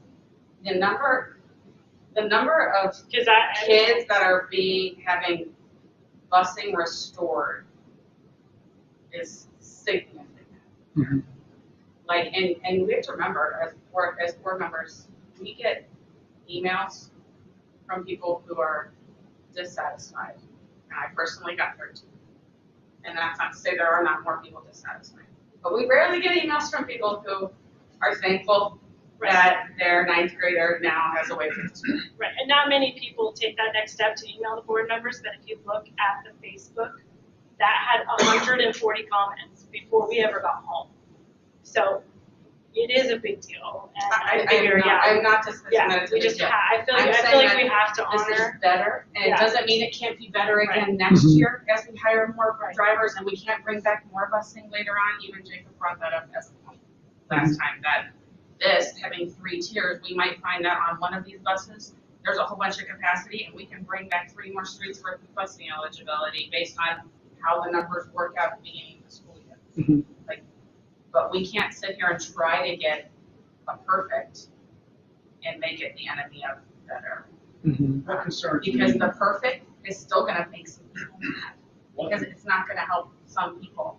what concerns me, maybe I should use the word scares me, let's just forget, you trying to go, what you're going to do. Let's talk about what we have advertised we're gonna do here. We just had a bus driver resign. And we think we're gonna need to hire 3 more bus drivers, I think, that's the last I heard, and it's in Up flux. to, so it depends on how it shakes out. And so, if we have a couple more resign during the summer, this whole thing can implode, you know, so, so I go back to what you were alluding to, and it crossed my mind at the last meeting, and I know this opens up a whole other can of worms, but you look at what the compensation is for our bus drivers in comparison to local districts. And so I think it would be prudent to take a look at that and see, and here we're, it's compounding the problem, right? We want to pay more, we want to add more buses too, so therefore it's like, okay, ching, right? But at the same time, we need, like you said, we need to be responsive to what the community expects. And it's not everybody, and you nailed it, Audra. I don't care what we do. We can have a limo pull up at everybody's house and pick up their kid and give an individual ride to school, and there'd still be somebody complaining because they didn't have orange juice in their phone. I'm exaggerating. That's just the point. It never pays 100% of the people anything we do. But anyway, I'm concerned about even being able to pull off what's proposed here in light of the busing shortage nationally. And as Jacob briefed during the last presentation, now the federal government just thought, well, we can make busing even safer by adding more certifications, right? So when that goes down, that makes people more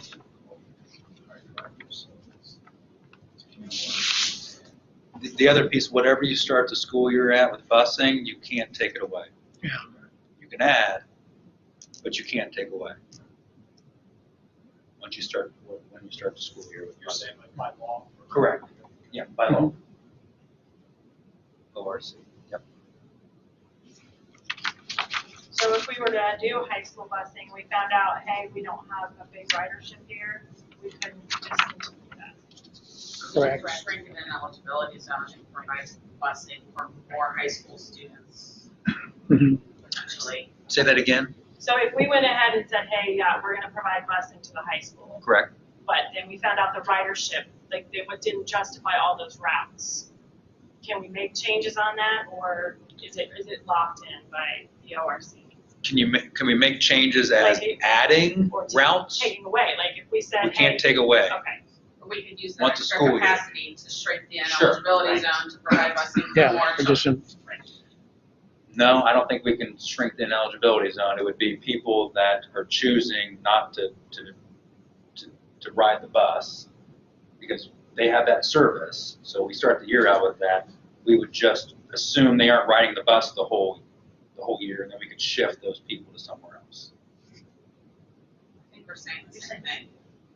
Right, but you're saying, I think, officially shrinking the eligibility zone, and that person is no longer eligible for busing. Is that what you're saying? No, I'm Okay, saying gotcha. if we find out that our high school buses are only half full, we can offer busing to more families, potentially.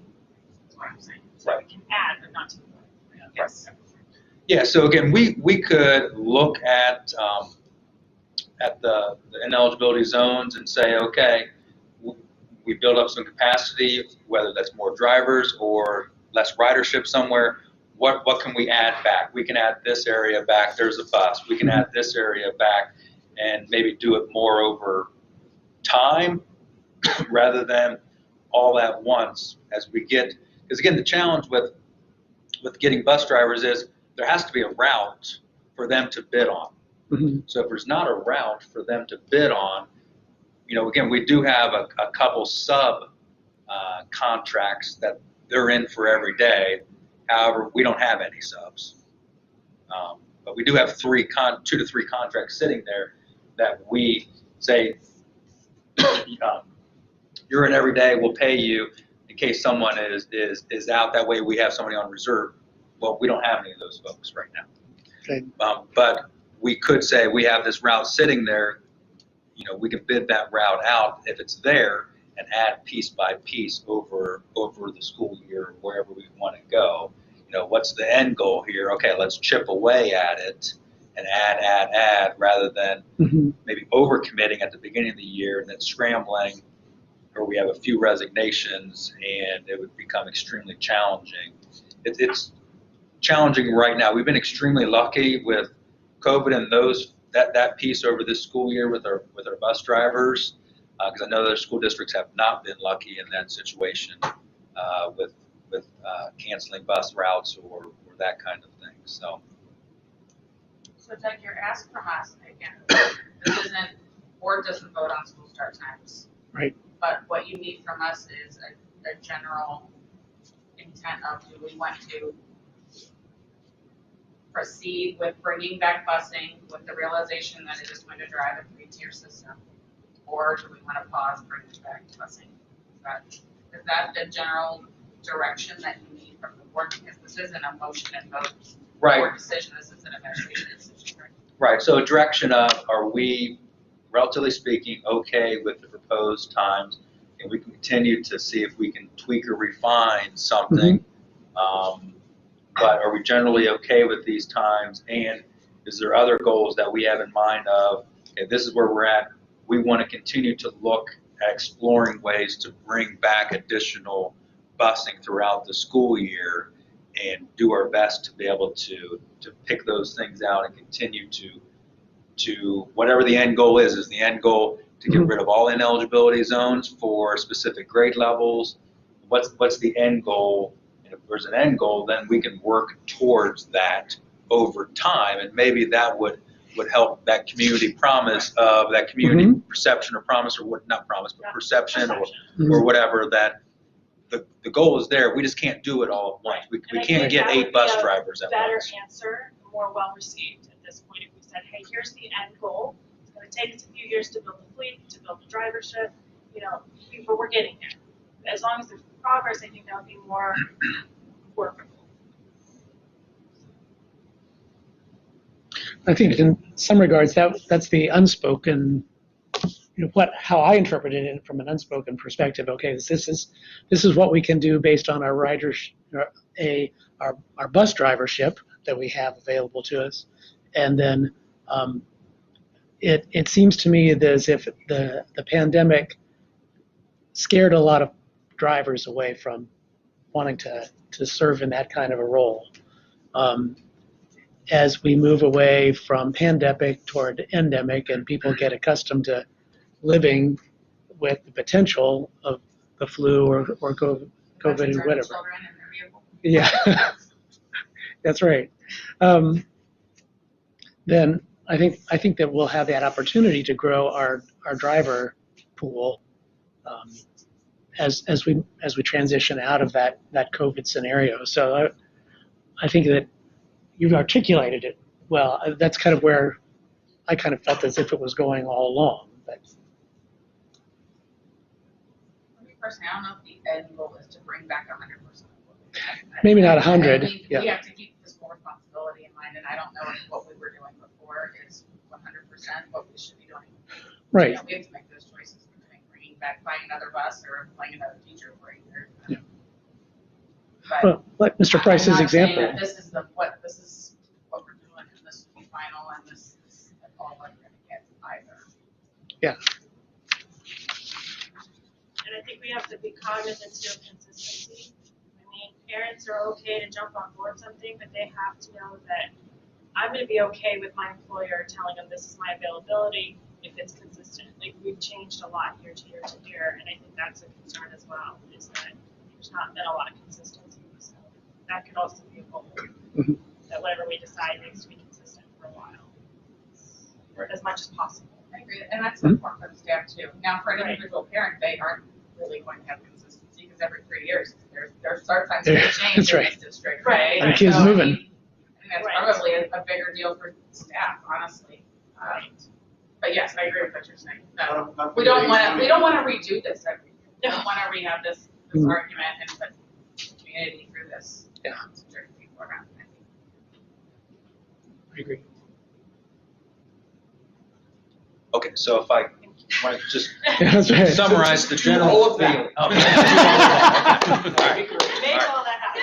So the general feel from the board is let's move forward with what we have here, and let's continue to explore options of bringing back additional busing and maybe checking in with the board of, okay, we're going to bring back these routes. Are we good? You know, just because I think there's a little conversation here of what's the end goal here, and we can increment that so that I think we can have those conversations, and then also take a look at the compensation pieces.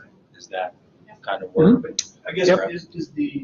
is thought still or consideration going to be given whatsoever to any modification of the time we have here? In other words, there's an epiphany. Oh, I never thought of that. You know, I mean, or is this in concrete after tonight? Well, we met for over the past couple of days, 5 hours, 6 hours, Jacob, Janess, and I, just trying to make sure that we were exploring any other options that we could think of. And you were considering like the inputs we got from the community? Yeah, definitely. Yeah. Again, that's a couple of weeks, so. And that's why we met today. We met Tuesday. We met Tuesday and today, just trying to see is there something else we're missing. We even talked to a former transportation supervisor that we had. We talked to Beth for a little bit. Jacob did, just trying to get her input and her thoughts. We're going to take, once I think we have some routing done, a little bit more concrete, we can take a look at those. You know, to me, the start time at BMS and the start time at BCI, is there a way to tweak that by 5 minutes, 10 minutes? You know, is that a game changer? I don't know, but would it make someone feel better to go to school at 9 or 9:05 than 9:10? I mean, those are kind of the tweaks where we could look at. Anything that's a huge shift, we're just not seeing it. We're just not seeing a huge shift right now. A tweak, 5-10 minutes, possibly, maybe, but not a major shift. I do wonder though, going back to the high school situation, though, again, those kids are the most independent, and they kind of got the cushion start time, you know, when everybody wants. And I have to wonder, you know, if that another school maybe shouldn't be in that zone. And I'm not telling you which one, not even define which one. I have no idea. Well, again, the high school has to be with somebody else because they have the smallest group. So if you move the high school somewhere, you're saying move them somewhere Earlier. They have to be part of it too, because Then- there aren't many kids. Like, right? all the other 3 buildings have a lot of riders, Yeah. and they can't be Yeah. part of it. Again, I appreciate that you've got a solvable problem. Welcome to life here. Yeah, indeed.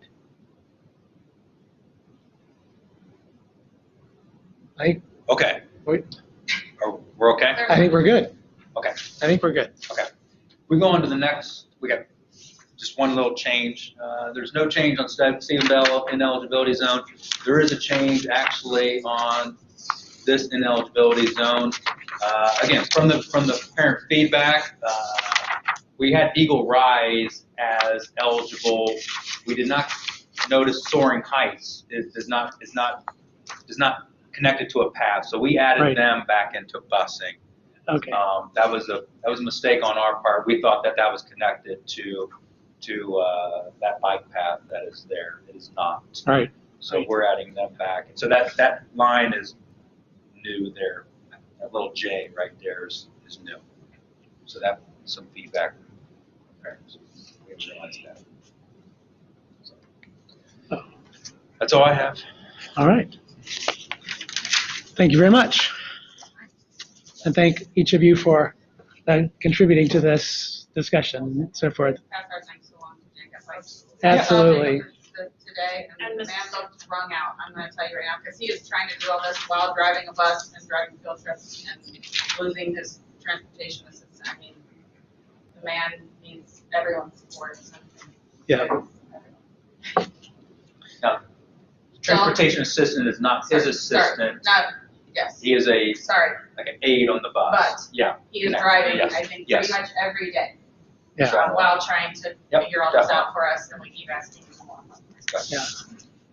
And just so on FYI, we're going to send a survey out to high school parents, next year's high school parents, to try to see what their ridership is. Okay. Next week or so, probably. So, All right, board committee reports. Mr. Kinsey, would you have an update from on the legislative liaison spot? I do. Thank you. This is my first time rolling through this. Feel free to give me some feedback on what you think would be helpful or not helpful. I'm just going to try to quickly give sort of a synopsis of some bills that at least I know are on OSBA's radar. I did a little bit of due diligence and tried to search and see if there's other stuff related to schools that was not on the radar, but I didn't find it. So basically, these are bills of note that are pending according to OSBA. And just to be clear, none of this in any way is meant to be an endorsement by me or forward or not liking these. I'm just going to try my best to just describe what they're on. First is House Bill 126, and that would modify and limit the manner by which local governments may contest property values. In short, this would require that a formal resolution be passed by political subdivisions such as ourselves if property values are to be contested in the future. That is currently passed the House and the Senate. Next one, House Bill 290, you may have heard it's called the Backpack Bill, and it establishes a school funding formula which ties state educational funds to each individual student rather than to a building. That has been referred to committee in the House. House Bill 322 and 327, they are separate bills, but they sort of deal with similar language. And the summary of that is that they would prohibit teaching, advocating, or promoting divisive concepts. And that has been referred to committee. It's been sitting there for quite a while in the House. Next one is House Bill 529, which requires online posting of school curriculum. That includes syllabi, textbooks, curriculum. That has been referred to committee in the House. And then the last one I have on my list is House Bill 99, which deals generally with school security. Basically what it does is it returns local control of training requirements back to school boards if they choose, no requirement, if they choose to allow armed personnel on school grounds. Just a little bit of background on this one because it's a little bit different than the others. That this is a reaction to a very recent Ohio Supreme Court ruling. It was a 4-3 ruling that just came out a few months ago in June of this past year. And that Supreme Court ruling removed local control from school boards and now requires anybody that a school board might designate or choose to have self-defense tools to undergo the same amount of training as a peace officer or a law enforcement officer. I went and looked it up, and that's over 750 hours. That's like 4 or 5 months of like full-time training. So anyway, this House Bill 99 is a reaction to that Supreme Court ruling and would return local control back to school boards. As we might imagine, what is right for Columbus Public City Schools may not be right for somewhere in Adams County. So that's on my list. If anybody has any questions, feel free to contact me. I may not answer, but I can try to point you in the right direction. That's what I have. Are you getting the facts in a flash? I am. Okay. Yeah, that's where a lot of this came from. I get those every week, and I follow up on those. And in case anybody's interested, the OSBA, Ohio School Board Association website, lists some of those out, and they have a really nice bill tracker system where you can filter, put in different House Bill, Senate bill numbers, and it takes you right to a summary. Great. Thank you, sir. Mrs. Dorn, the BSEF and Financial Advisory, anything? Yeah, a couple interesting announcements from BSEF. So BSEF for a while has been looking to hire a part-time fundraising coordinator. We finally got some great applicants, and we're able to hire Jody Futterbaugh. Jody Martin, lots of folks know her as. She's very active in the community. She's at events, or she's going to be a great asset for BSEF. So welcome to her. And then also as a, I guess our next big fundraiser for BSEF, and to kind of bring back some of the community feel that a lot of the previous BSEF community activities have been canceled due to COVID over the last couple of years. This is a new one on May 14th, mark the calendars. BSEF is going to be putting on a color run throughout. That's 5K. familiar with the color run, you run and people throw basically colored powder at you. You wear all white and you end up like very colorful. Kids love it. Folks can come, walk it, run it. Non-competitive. We're not throwing all the chips and maybe a bunch of like hardcore runners. It's going to be a fun activity, kind of coinciding with the end of the year, so seniors can come out and celebrate, close to the end of the school year. So looking forward to that. I think that's going to be a really fun activity. Hope to get all the staff involved. And, Nice. I know folks will be excited to throw color at their favorite teachers or have their teachers throw them color at them or vice versa. So I think that's going to be really cool. The Financial Advisor Committee, I have no updates. We haven't met. We have a meeting scheduled for March 7th. Okay. So I'll have updates next time we do updates. Okay, thank you. Safety Committee, Mr. Price? As I recall, Jess, the safety committee meets in September, April, right? Okay. So I called the meeting, and I think I may have touched on that on our April 10th meeting, but I called the meeting with the county engineer, the police and fire, council, and to discuss the situation on Chief Fire with the school. And so we talked about that at length, and I'll talk more about later a proposal we can consider for some improved lighting out front. That's on the agenda later, so I won't belabor that just one. But I thought it was a productive meeting and quite concerned because Chief Wire is ensures as to highway safety. Research they've done shows a 45% increase in fatalities, pedestrian fatalities between 2009 and 2018 on arterial non-intersection locations, which is exactly what the feed wire is. It feeds into 675, it's not in an intersection. It is the poster child for bad things to happen. So, anyways, I'll talk more about some ideas for lighting later in here. But that's not the only thing in which there's safety. I will bring this up when we meet in April with the normal meeting, but just a couple thoughts on that. We've obviously schools and all public buildings put a tremendous amount of emphasis on fire safety. And Mike, I think you had mentioned that the last fatality from fire in the schools was like 1970 or something. No, it's a statistic that always sticks out to me. It's close. It's not exact going off memory. A student has not died in a school fire since like 1957. And that's great.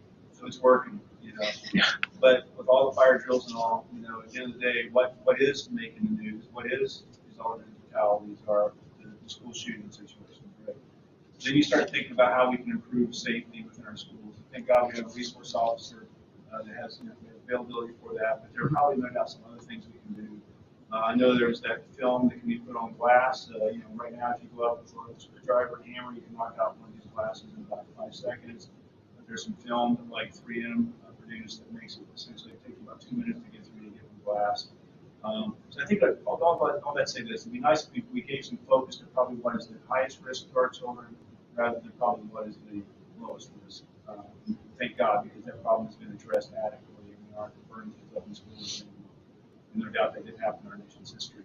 So, anyway, just, I'll be focused on that in the meeting in April. And,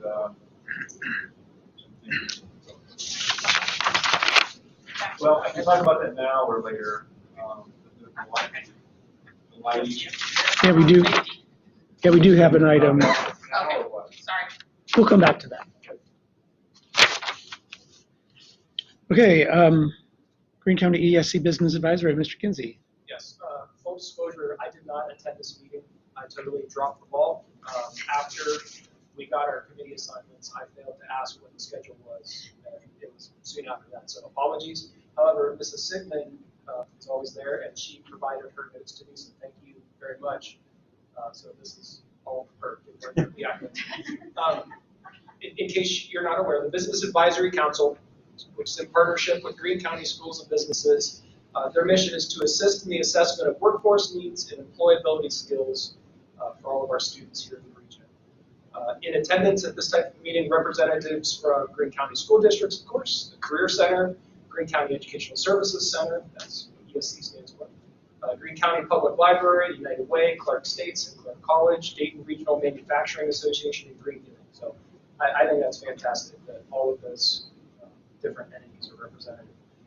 So two kind of key takeaways for our district that kind of apply for us that might be of interest after a full agenda and a good discussion about other stuff. Number one, the ESC and the Greene County Library have applied for a grant to make use of virtualjobshadow.com. I want to check that out. That looks really cool. Basically, it's a website and programs that they make available short videos of different jobs, actually video of people doing the job, narrating it, describing what it is. And this is going to be available to the entire community. So obviously, students looking for their first job or looking for what they might want to do for a career as they move along in life, or just anyone in the community, regardless of age, will be open to that. So I think that's pretty cool. And number two, a resource was hired thanks to a grant, which is going to serve all of Greene County, those involved in kinship care. And in short, that's when a child is placed outside of their home, but with a relative, either blood or marriage, so that individual is providing care. So our guidance counselors can connect with this resource, and obviously we can put families in touch if anybody is interested in learning more about that individual. Thank you, Mrs. Sidney, for providing that. All right. Do you think we should take a brief break? Right. Okay. All right. Next item on our agenda is for the open communication period, but let's take 5 minutes, give people an opportunity to use the restroom, and we'll meet back here very promptly. All right. For open communication, our first person to speak is Cassie Kipling regarding busing. Sure, we love this topic now. All right, I would like to start off by saying thank you for listening to the concerns of the community and working to bring back additional busing services to the non-walkable areas of the community next school year. I know this is a complicated ask from the community, and I appreciate that you've taken time to support this. Last year when I brought this up to you on several occasions, Mr. Price proposed creating a committee to address this issue and to have parents as part of this committee. Based on the plan put forth, it really seems like there has not been parent consideration here. And I know of no parents that have been involved in the creation of this plan. Last week, I emailed each of you with my concerns, and based on the responses I received, I would like to propose a few other options to ensure you love more options at this point. First and foremost, I realize that this is very much a balancing act, and there are many factors to consider. Dr. Kozak mentioned all of them. It is not realistic to try to fix every possible problem with this proposed busing solution. I commend the efforts, but you try and do everything, you're going to take off everyone in the process. It's not possible. The fact of the matter is there's still a large number of students that will not be eligible for busing, and the proposed start and end times for next year places a huge burden on working parents and stay-at-home parents, especially if they live in the exclusion zones. Those of us that are lucky enough to receive busing will still be unable to utilize this benefit due to the start and stop times at the lower grade levels. Me in particular, I can't actually utilize busing for my children because of these proposed start and stop times. I'm sure I'm not the only one. The current proposed plan has Stephen Bell and the high school on the same bus schedule, but they reside in different portions of the district and will have zero student overlap. I understand this. It does not seem fiscally responsible to me to have Stephen Bell and the high school on the same time slots for the same routes. If you put the high school with the middle school, you're picking up kids from the same part of the district. If you're going to have to overlap the high school with somebody, the middle school seems the most logical. In a perfect world, I would put the high school with the middle school together. Have them on the same route. You're already driving down that road. You're not having to drive down that same road twice. Put BCI back at the 8:20 time where it is now. You're not changing that start time on the families.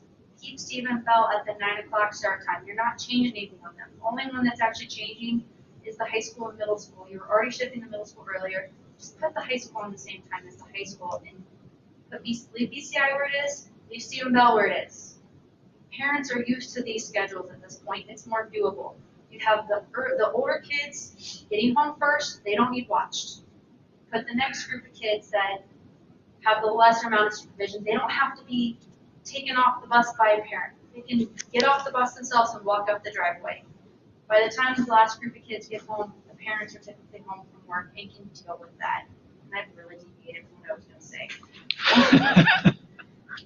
The biggest thing is that I want to point out, because Audra's mentioned it a couple times, on whose job is it to sign off on this. Ohio Revised Code 3311.85 places the responsibility of final authority to establish the school calendar, including starting and ending times of the school day, with the School Board of Education. I urge each of you to take a hard look at this burden that this proposed plan will place on families and consider some of these other options. And specifically, if you could look at putting the high school with the middle school, because I think it's more of a financially stable option for the district, and I think you owe the district to look at those financial options. It's more fiscally responsible options. Actually, could you please make that or a reference? 3311.85. Thank you. Thank you. You're welcome. All right. Kendra Venatelli. Not as prepared as she is. I can do it. No one is. It's okay. That's right. I am just here to voice my concerns also for the start times and the end times for all the schools. I have 3 kids. I have 4 boys at 3 different schools. And so I'm stretched between 7:30 in the morning to the 9:10 drop off, and then the same thing at the end of the day. I feel like the 3:50 time and it's extremely late. It's taking away time for homework before we do extracurricular activities.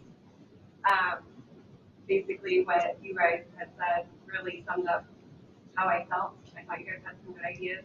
I really encourage you guys to reevaluate the start times and the end times and hope that they're closer together. All right. Thank you very much.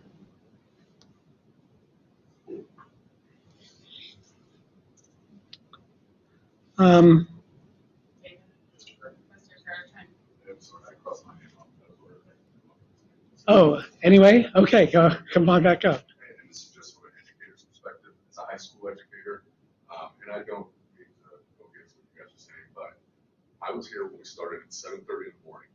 Starting at 8:20 is a tremendous difference for these high school people. They are the ones that are up the latest. They typically have activities that go the latest. They're up the latest doing their homework. To move them to 7:30, I know it's a possibility, and I get that. Obviously, I don't have really any say here, but as an educator, I don't feel that it's in the best interest of the students to have high school students start that early. There is an abundance of research that actually says they should be the group that starts in these. So I just wanted to say that. Thank you very much. All right, thank you.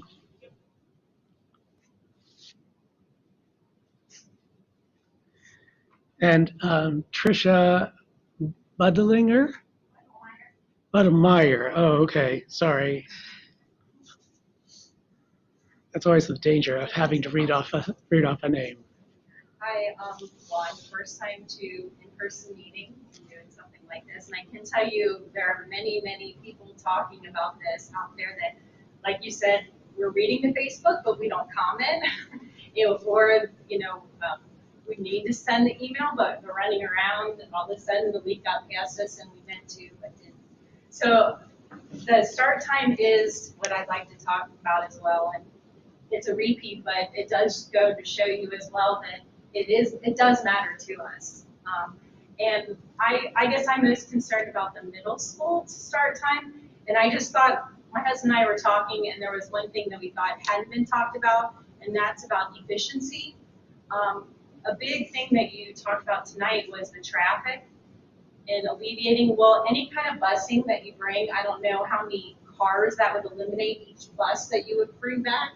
So right there, you're getting more efficient and less traffic in all of the areas. So I feel like if you could push back, keep everything the same and push the 7:30 to the back to what it is now, the 7:50 for the middle school.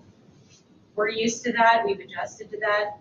When you think about the kids, the time right now, 7:50, our bus time was an hour before that. So if you take into account that sporting events go till 9:30 at night, for example, these kids getting up even a half hour more in the morning is a big deal. I mean, these are middle schoolers, they're not high schoolers like you talked about, but they still need the sleep. I mean, the studies still apply to the middle school. So it seems like a tweak, but I feel like with less buses, the efficiency, And I challenge all of you to do a run through of drop off in the morning and see the efficiency of getting around like BCI. There's a lot that I feel like what needs to be looked at is the efficiency of getting us around. No one's out there. There are teachers, but they're standing there. Like, there's supposed to be double lines. Nobody's doing it. There's a lot of things that we could do to be more efficient in getting everybody through the school lines that you can make up that 20 minutes. And also I know the middle school, for kids that are having trouble, there are retakes. Now I know you can take retakes after school, but there's also kids that have to come in before school. So, you know, doing the even earlier time means, what's that mean for retakes?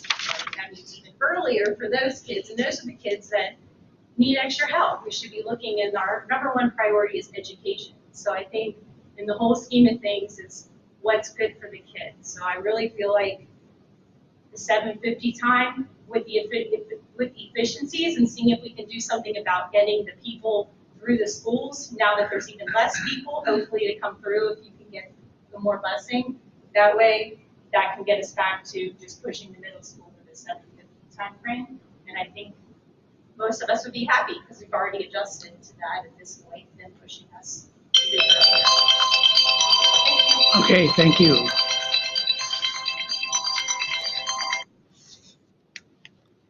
Mr. Stafford.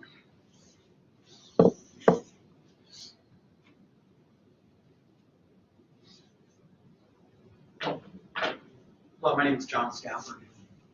I live in Sugar Valley, and I wanted to address the school board members that are not currently criminally indicted in the state of Ohio.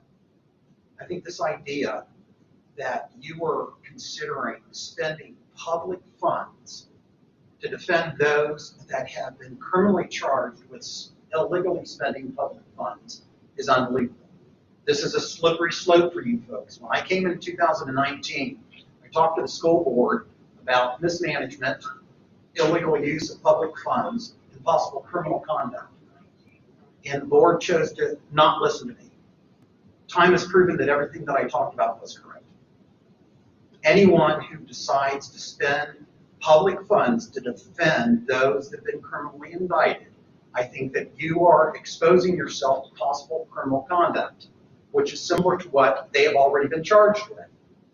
I think the idea that you have these two individuals in the meetings when you were conducting the conversations about paying attorney fees should not be happening if they're in the room. But this idea that each and every one of you are opening yourself up to the idea that you could be criminally indicted, I find unbelievable. You cannot unring this bell, meaning, oh, well, if the state tells us we're not allowed to do it, they're going to give the money back. That's not how it works. I've already made the state aware of this, and I can just tell you it's not a threat. We've done this before. If this school board votes to spend public funds to defend the individuals criminally charged, we will be filing a criminal complaint, similar to what we did in 2019. Now, the wheels of justice move slowly, but they do move. And I think that each and every one of you should think cautiously before you would vote to spend this money. Now, there was something that Mrs. Doran said, I think that there's a threat that those that have been charged may sue you if you don't defend them. I think you should accept the challenge before you indict yourself criminally if that should happen. You know, for full transparency, I campaigned and spent personal money to get 4 of you elected. I expect good things, but the last couple of meetings, it's been like I've been watching episodes of the Three Stooges, except there's 5 of them. Do the job that we elected you to do. On this subject, now Mrs. Dorn talked, she got 13 emails. I've got almost 1,800 messages from people about this illegal use of public funds. So the people are out there speaking, but they don't like to come to the meetings because they're afraid. When I come up here and talk, whether some of you like it or not, I speak for the majority of the voters within our community. You need to listen to what we're trying to say. Not once in 3 years has one board member ever called me and said, John, let's have coffee. That's my advice. Thank you. Think before you vote on this. For the benefit of the community, the vote has already taken place and the resolution was read this evening. And for clarification, Dr. Kozad and I were not in the executive But you guys session. have already voted. The resolution was passed at last board meeting. Okay. And this was the wording that basically solidified the action of the board. All right, let's go on to superintendent's report. Yep, 7 new business, certificated license employment, resignation, leave of absence, supplemental duty. Recommend approval for increase in contract time for high school language arts for teacher Gada Abadi from part-time 50% to full-time 100% effective with the 22-23 school year. Do I have a motion? So moved. Mrs. Dorn, Second. Mrs. Anderson, any questions or comments? All right, Mr. Liming, please call the roll. Mr. Carpenter, Yes. Mrs. Dorn, Yes. Mr. Kinsey, Yes. Mr. Price, Yes. Mrs. Anderson. Yes. Motion passes. B, support staff employment, resignation, leave of absence, recommend acceptance of resignation from bus driver transportation assistant Johnny Holliday effective end of day February 18th, 2022. Do you have a motion? So moved. Mr. Kinsey, Second. Mrs. Dorn, questions or comments? Again, appreciate the service. Wish you the best.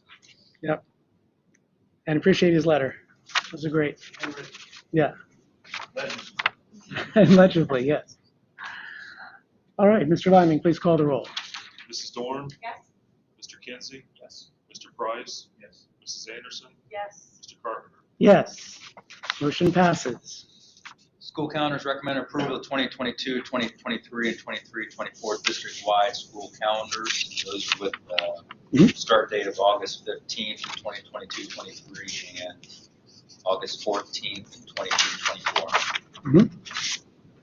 We have a motion. So moved. Mrs. Dorn, Second. Mr. Kinsey. Any further discussion? I know we've talked about this pretty extensively, but Okay, so we have two of them before us, right? For 2 years though. I'm sorry. It's one version for the next 2 years worth of Yes. calendars. Yeah. They're not two separate options for next year. And, no, It's one for next year and one for the year after. I saw What's in our the packet?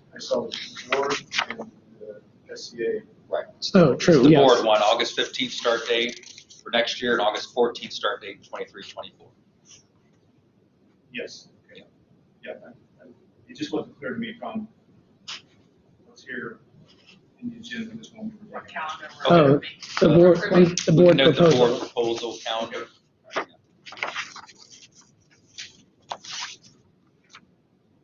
Okay, so yes, it's the one, as Dr. Kozad said, starting on the 15th for 2022 of August and the 14th of August for the 2023. Well, you're gonna hate me. Maybe for the benefit of the minutes, let's make an amendment to this motion that was just seconded to say, I'm suggesting, sir, if you so choose to say the board proposal calendars. Or these are labeled draft A and draft 1. It's done. Right. So, make that amendment motion.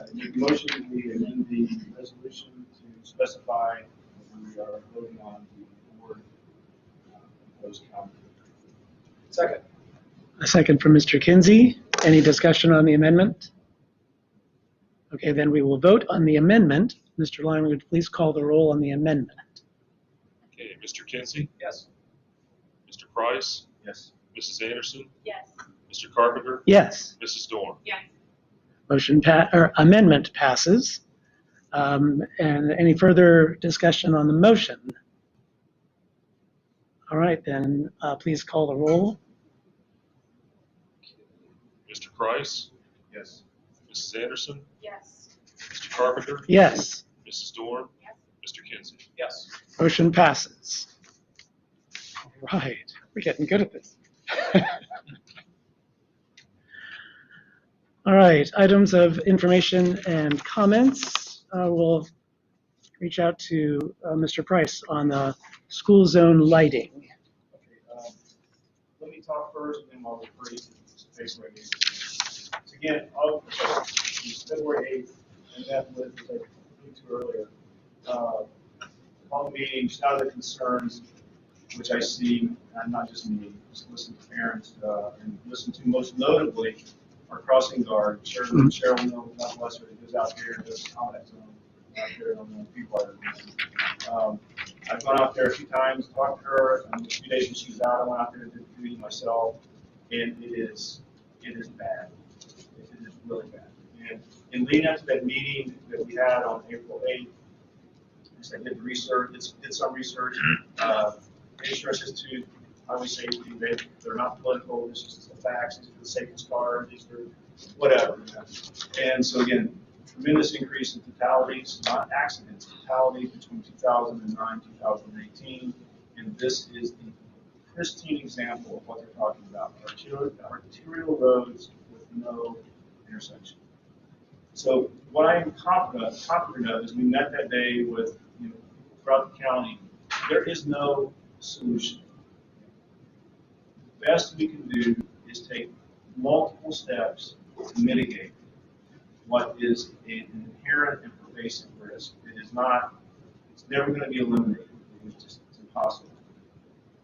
And so one of the things that I had, ideally would like to see is a system called HAWK, where basically you push it, and it's like it becomes effectively a stoplight across the road. It starts out flashing yellow, then it goes red, and it's got signs, everything else. It will get your attention.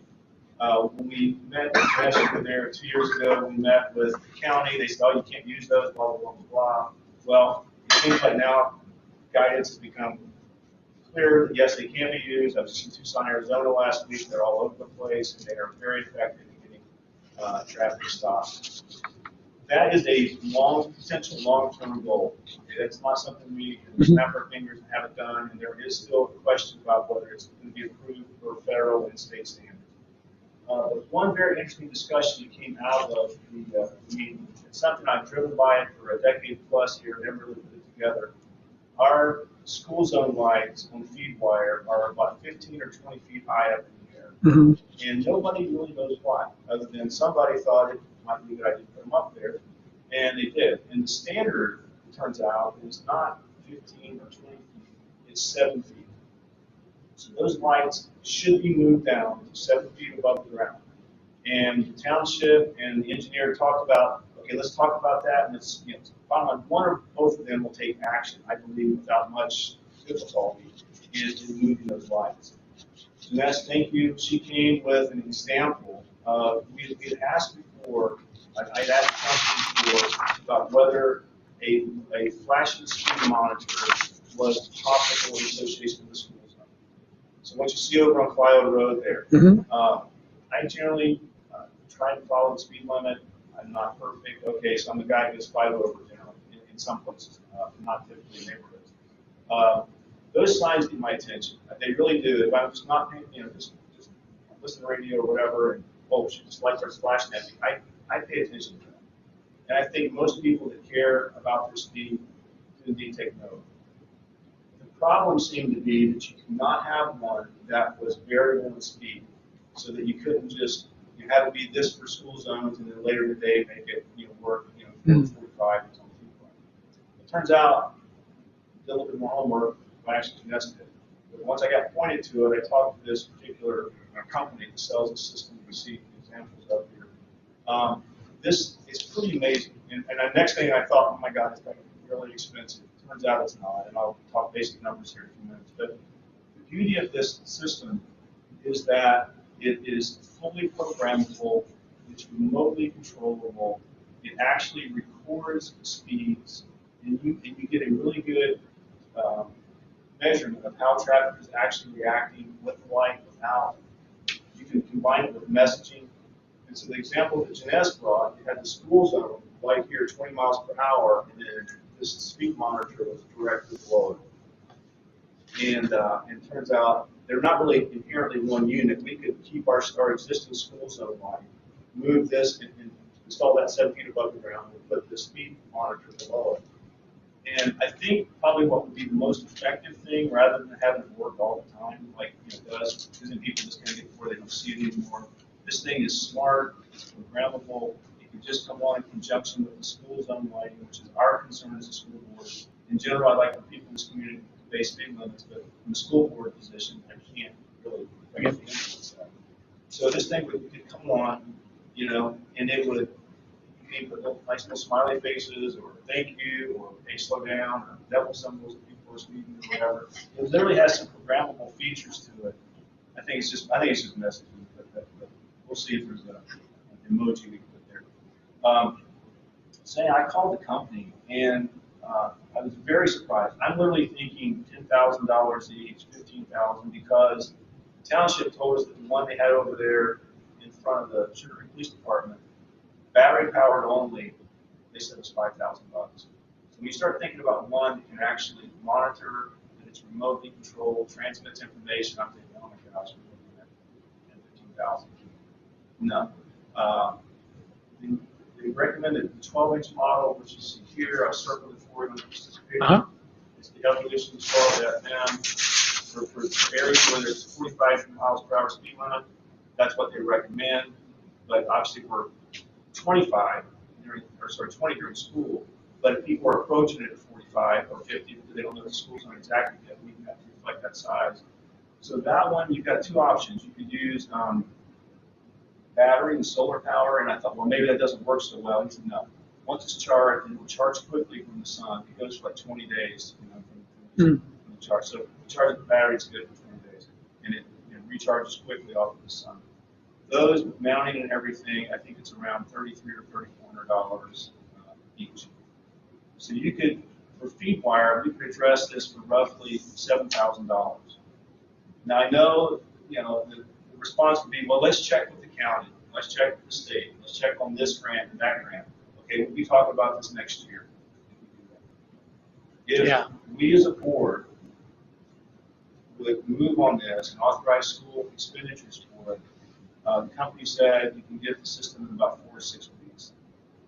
And that's probably in alignment with what we could potentially have in terms of the Sugar Creek or engineering department of the county to move these lights anyhow. So it could be one action, to move that and then install these. It would be a really simple installation if we would go with the solar and battery powered option. That they run about $300 or $400 more, which is the price I just gave you. If you don't want to do the solar and you just want to have AC hookup, about $2,500 each. But the problem with that is you got to figure out how you're going to wire it. Maybe it gets triggered off the same thing that runs the school zone lighting, but I'm not sure which side of the electrical power that the connection is for the school zone light, whether it's internal to the unit or external. So rather than even worry about that, if you just go with the solar power one, installation will be simpler. It'll be there, and also, I really, frankly, want to complete to the board that we approve this, pay for it, and we could consider also doing this on Upper Bellbrook. Upper Bellbrook definitely concerns me, but it's not anywhere near the threat that I see on feed wire. It's a wider road, it's a higher speed road, it's a darker road because kids are going to school earlier. Next year it's going to be 7:30 in the morning. Frankly, please, can we take action on this, authorize funds, and have these installed? Again, $7,000 or so, and Can I add a comment to that? We are just, Jeff, I know middle school. We are just getting ready to enter into the time period where we're going to see, like on a Friday afternoon, there's going to be 100 of my kids going across that road because they walk downtown to different shops and stores and get ice cream and things like that. And it's almost a rite of passage, and it's a great tradition that we have here in Bellbrook to see our kids getting out in the sunshine and walking together. But now you're going to be putting about 100 kids across that road and anything that you do. Just, we've tried multiple things. I have one of my aides who's dressed up like a Christmas tree and stands there in the morning. Okay, so that just trying to make sure we get the kids safely across the street. She's there morning, she's there in the afternoon. We all asked our resource officer to be there as well, so anything that we can do to help out in this situation to keep our kids safe. What was surprising to me, because I went out there the week that Cheryl was gone, I found out on Tuesday, so from Wednesday on, I was pretty much out there. I still think the morning is perhaps, what appears to be the most risky because it's dark and people are in a hurry to get to work. It was actually surprising to me to see the afternoon really maybe be as treacherous, maybe even one sense more. Because one, there were more kids. I had, at the time I was down there, I probably had 6 or 7 kids. And people aren't necessarily thinking about school at that point. In the morning, they might somehow subconsciously be thinking about school. But it was egregious how people were driving and just oblivious to what was going on. You really have to be paying attention. Again, these lights will not solve the problem. Even if we get the hawk light, it's not going to solve the problem. It's going to mitigate. But I think it's a substantial mitigation for not that much expenditure. The first 5 minutes of overtime, dressed in the press, with an accident we've had, is going to pay for this again and again. So, From a process, from a process perspective, Yeah, again, the board doesn't have to vote on that as an expenditure. Again, it can just say, we're good with that, and then we can take it from there. I mean, Not to be a wet blanket, but are we allowed to spend school district money to do a road improvement, not on our grounds? I don't know, and we might want to look into that. We'll figure something. We'll probably find donations. Like, I'm fully behind this. Yeah, I'm me fully too. Behind multiple of, like, if it's that price, why wouldn't we put them in front of BCI and in front of the high school? Again, we can work out those logistics with the township or the county of how that can jive. Because again, we participated, I think it was halves, on the crossing for the landings with the township. So we have kind of done something like this in the past, and I think we I don't say gave them the money, but we gave them the money because they had already, it was their project, but we participated in that manner. So I understand what you're saying. We can cross those T's and dot those I's, make sure we're doing what we need to do. And that's why it's fresh in my brain. If the township can pay for one, Yeah, we can make sure that happens. I can't speak for industry. I can't imagine any of us being in any way against this. I do want to throw out, like, we're not here to pat each other on the back, but kudos to you, Kevin, for being like yes, a thanks. person about this, and also just for anyone watching, that you just heard that school board member was out being the crossing guard in the absence of the real crossing guard. Like, kudos to you, Kevin. That's impressive. Thank you. Yeah. Yeah, and this has my full support. Yeah. Mine too. And honestly, multiple of them for the price that you just quoted, or roughly that, I can't imagine. Like, why wouldn't we do them one in each direction here and one in each direction at the other schools? You have a Bellbrook, maybe even one midway, because it's so long, people just kind of forget, right? It's just we don't have the time to. When you pull out of the school, it's easy to forget. When you pick up a student, and then it's easy to forget that you're even in the middle of the school zone. When you pull out of the parking lot. I would be so elated if we could, if we can make this happen, and I don't see any reason not to, because when we talked to what they were not opposed to it. They just were just trying to understand, is there a light that does this? And it seemed like there was not a light that was smart. This program, this thing is far smarter than I can imagine. And again, it records speeds. It reports those to you. It uses, I guess, 4G or 4G to send it to a remote via to your computer. And I know there's questions that will come up about who's responsible for the settings on this thing and monitoring of it or whatever. That's all we can figure it out. But bottom line, somebody brilliant has come up with this. And if they were $20,000 each, I would have some discussion on it. But $3,500 each. Yeah. Thank you. All right. All right, finally, for executive session, do I have a motion for the purpose of going into executive session for the purpose of considering employment and compensation of a licensed public employee per revised code 121.22, paragraph G1? Mrs. Dorn? Second. Mrs. Anderson? Mr. Lyman, please call the roll. Mr. Price, Yes. Mrs. Anderson, Yes. Mr. Carpenter, Yes, Mrs. Dorn, Yes. Mr. Kinzer. Yes. motion passes. We are going into executive session at 9:29. No action. Yeah, we anticipate no action to follow.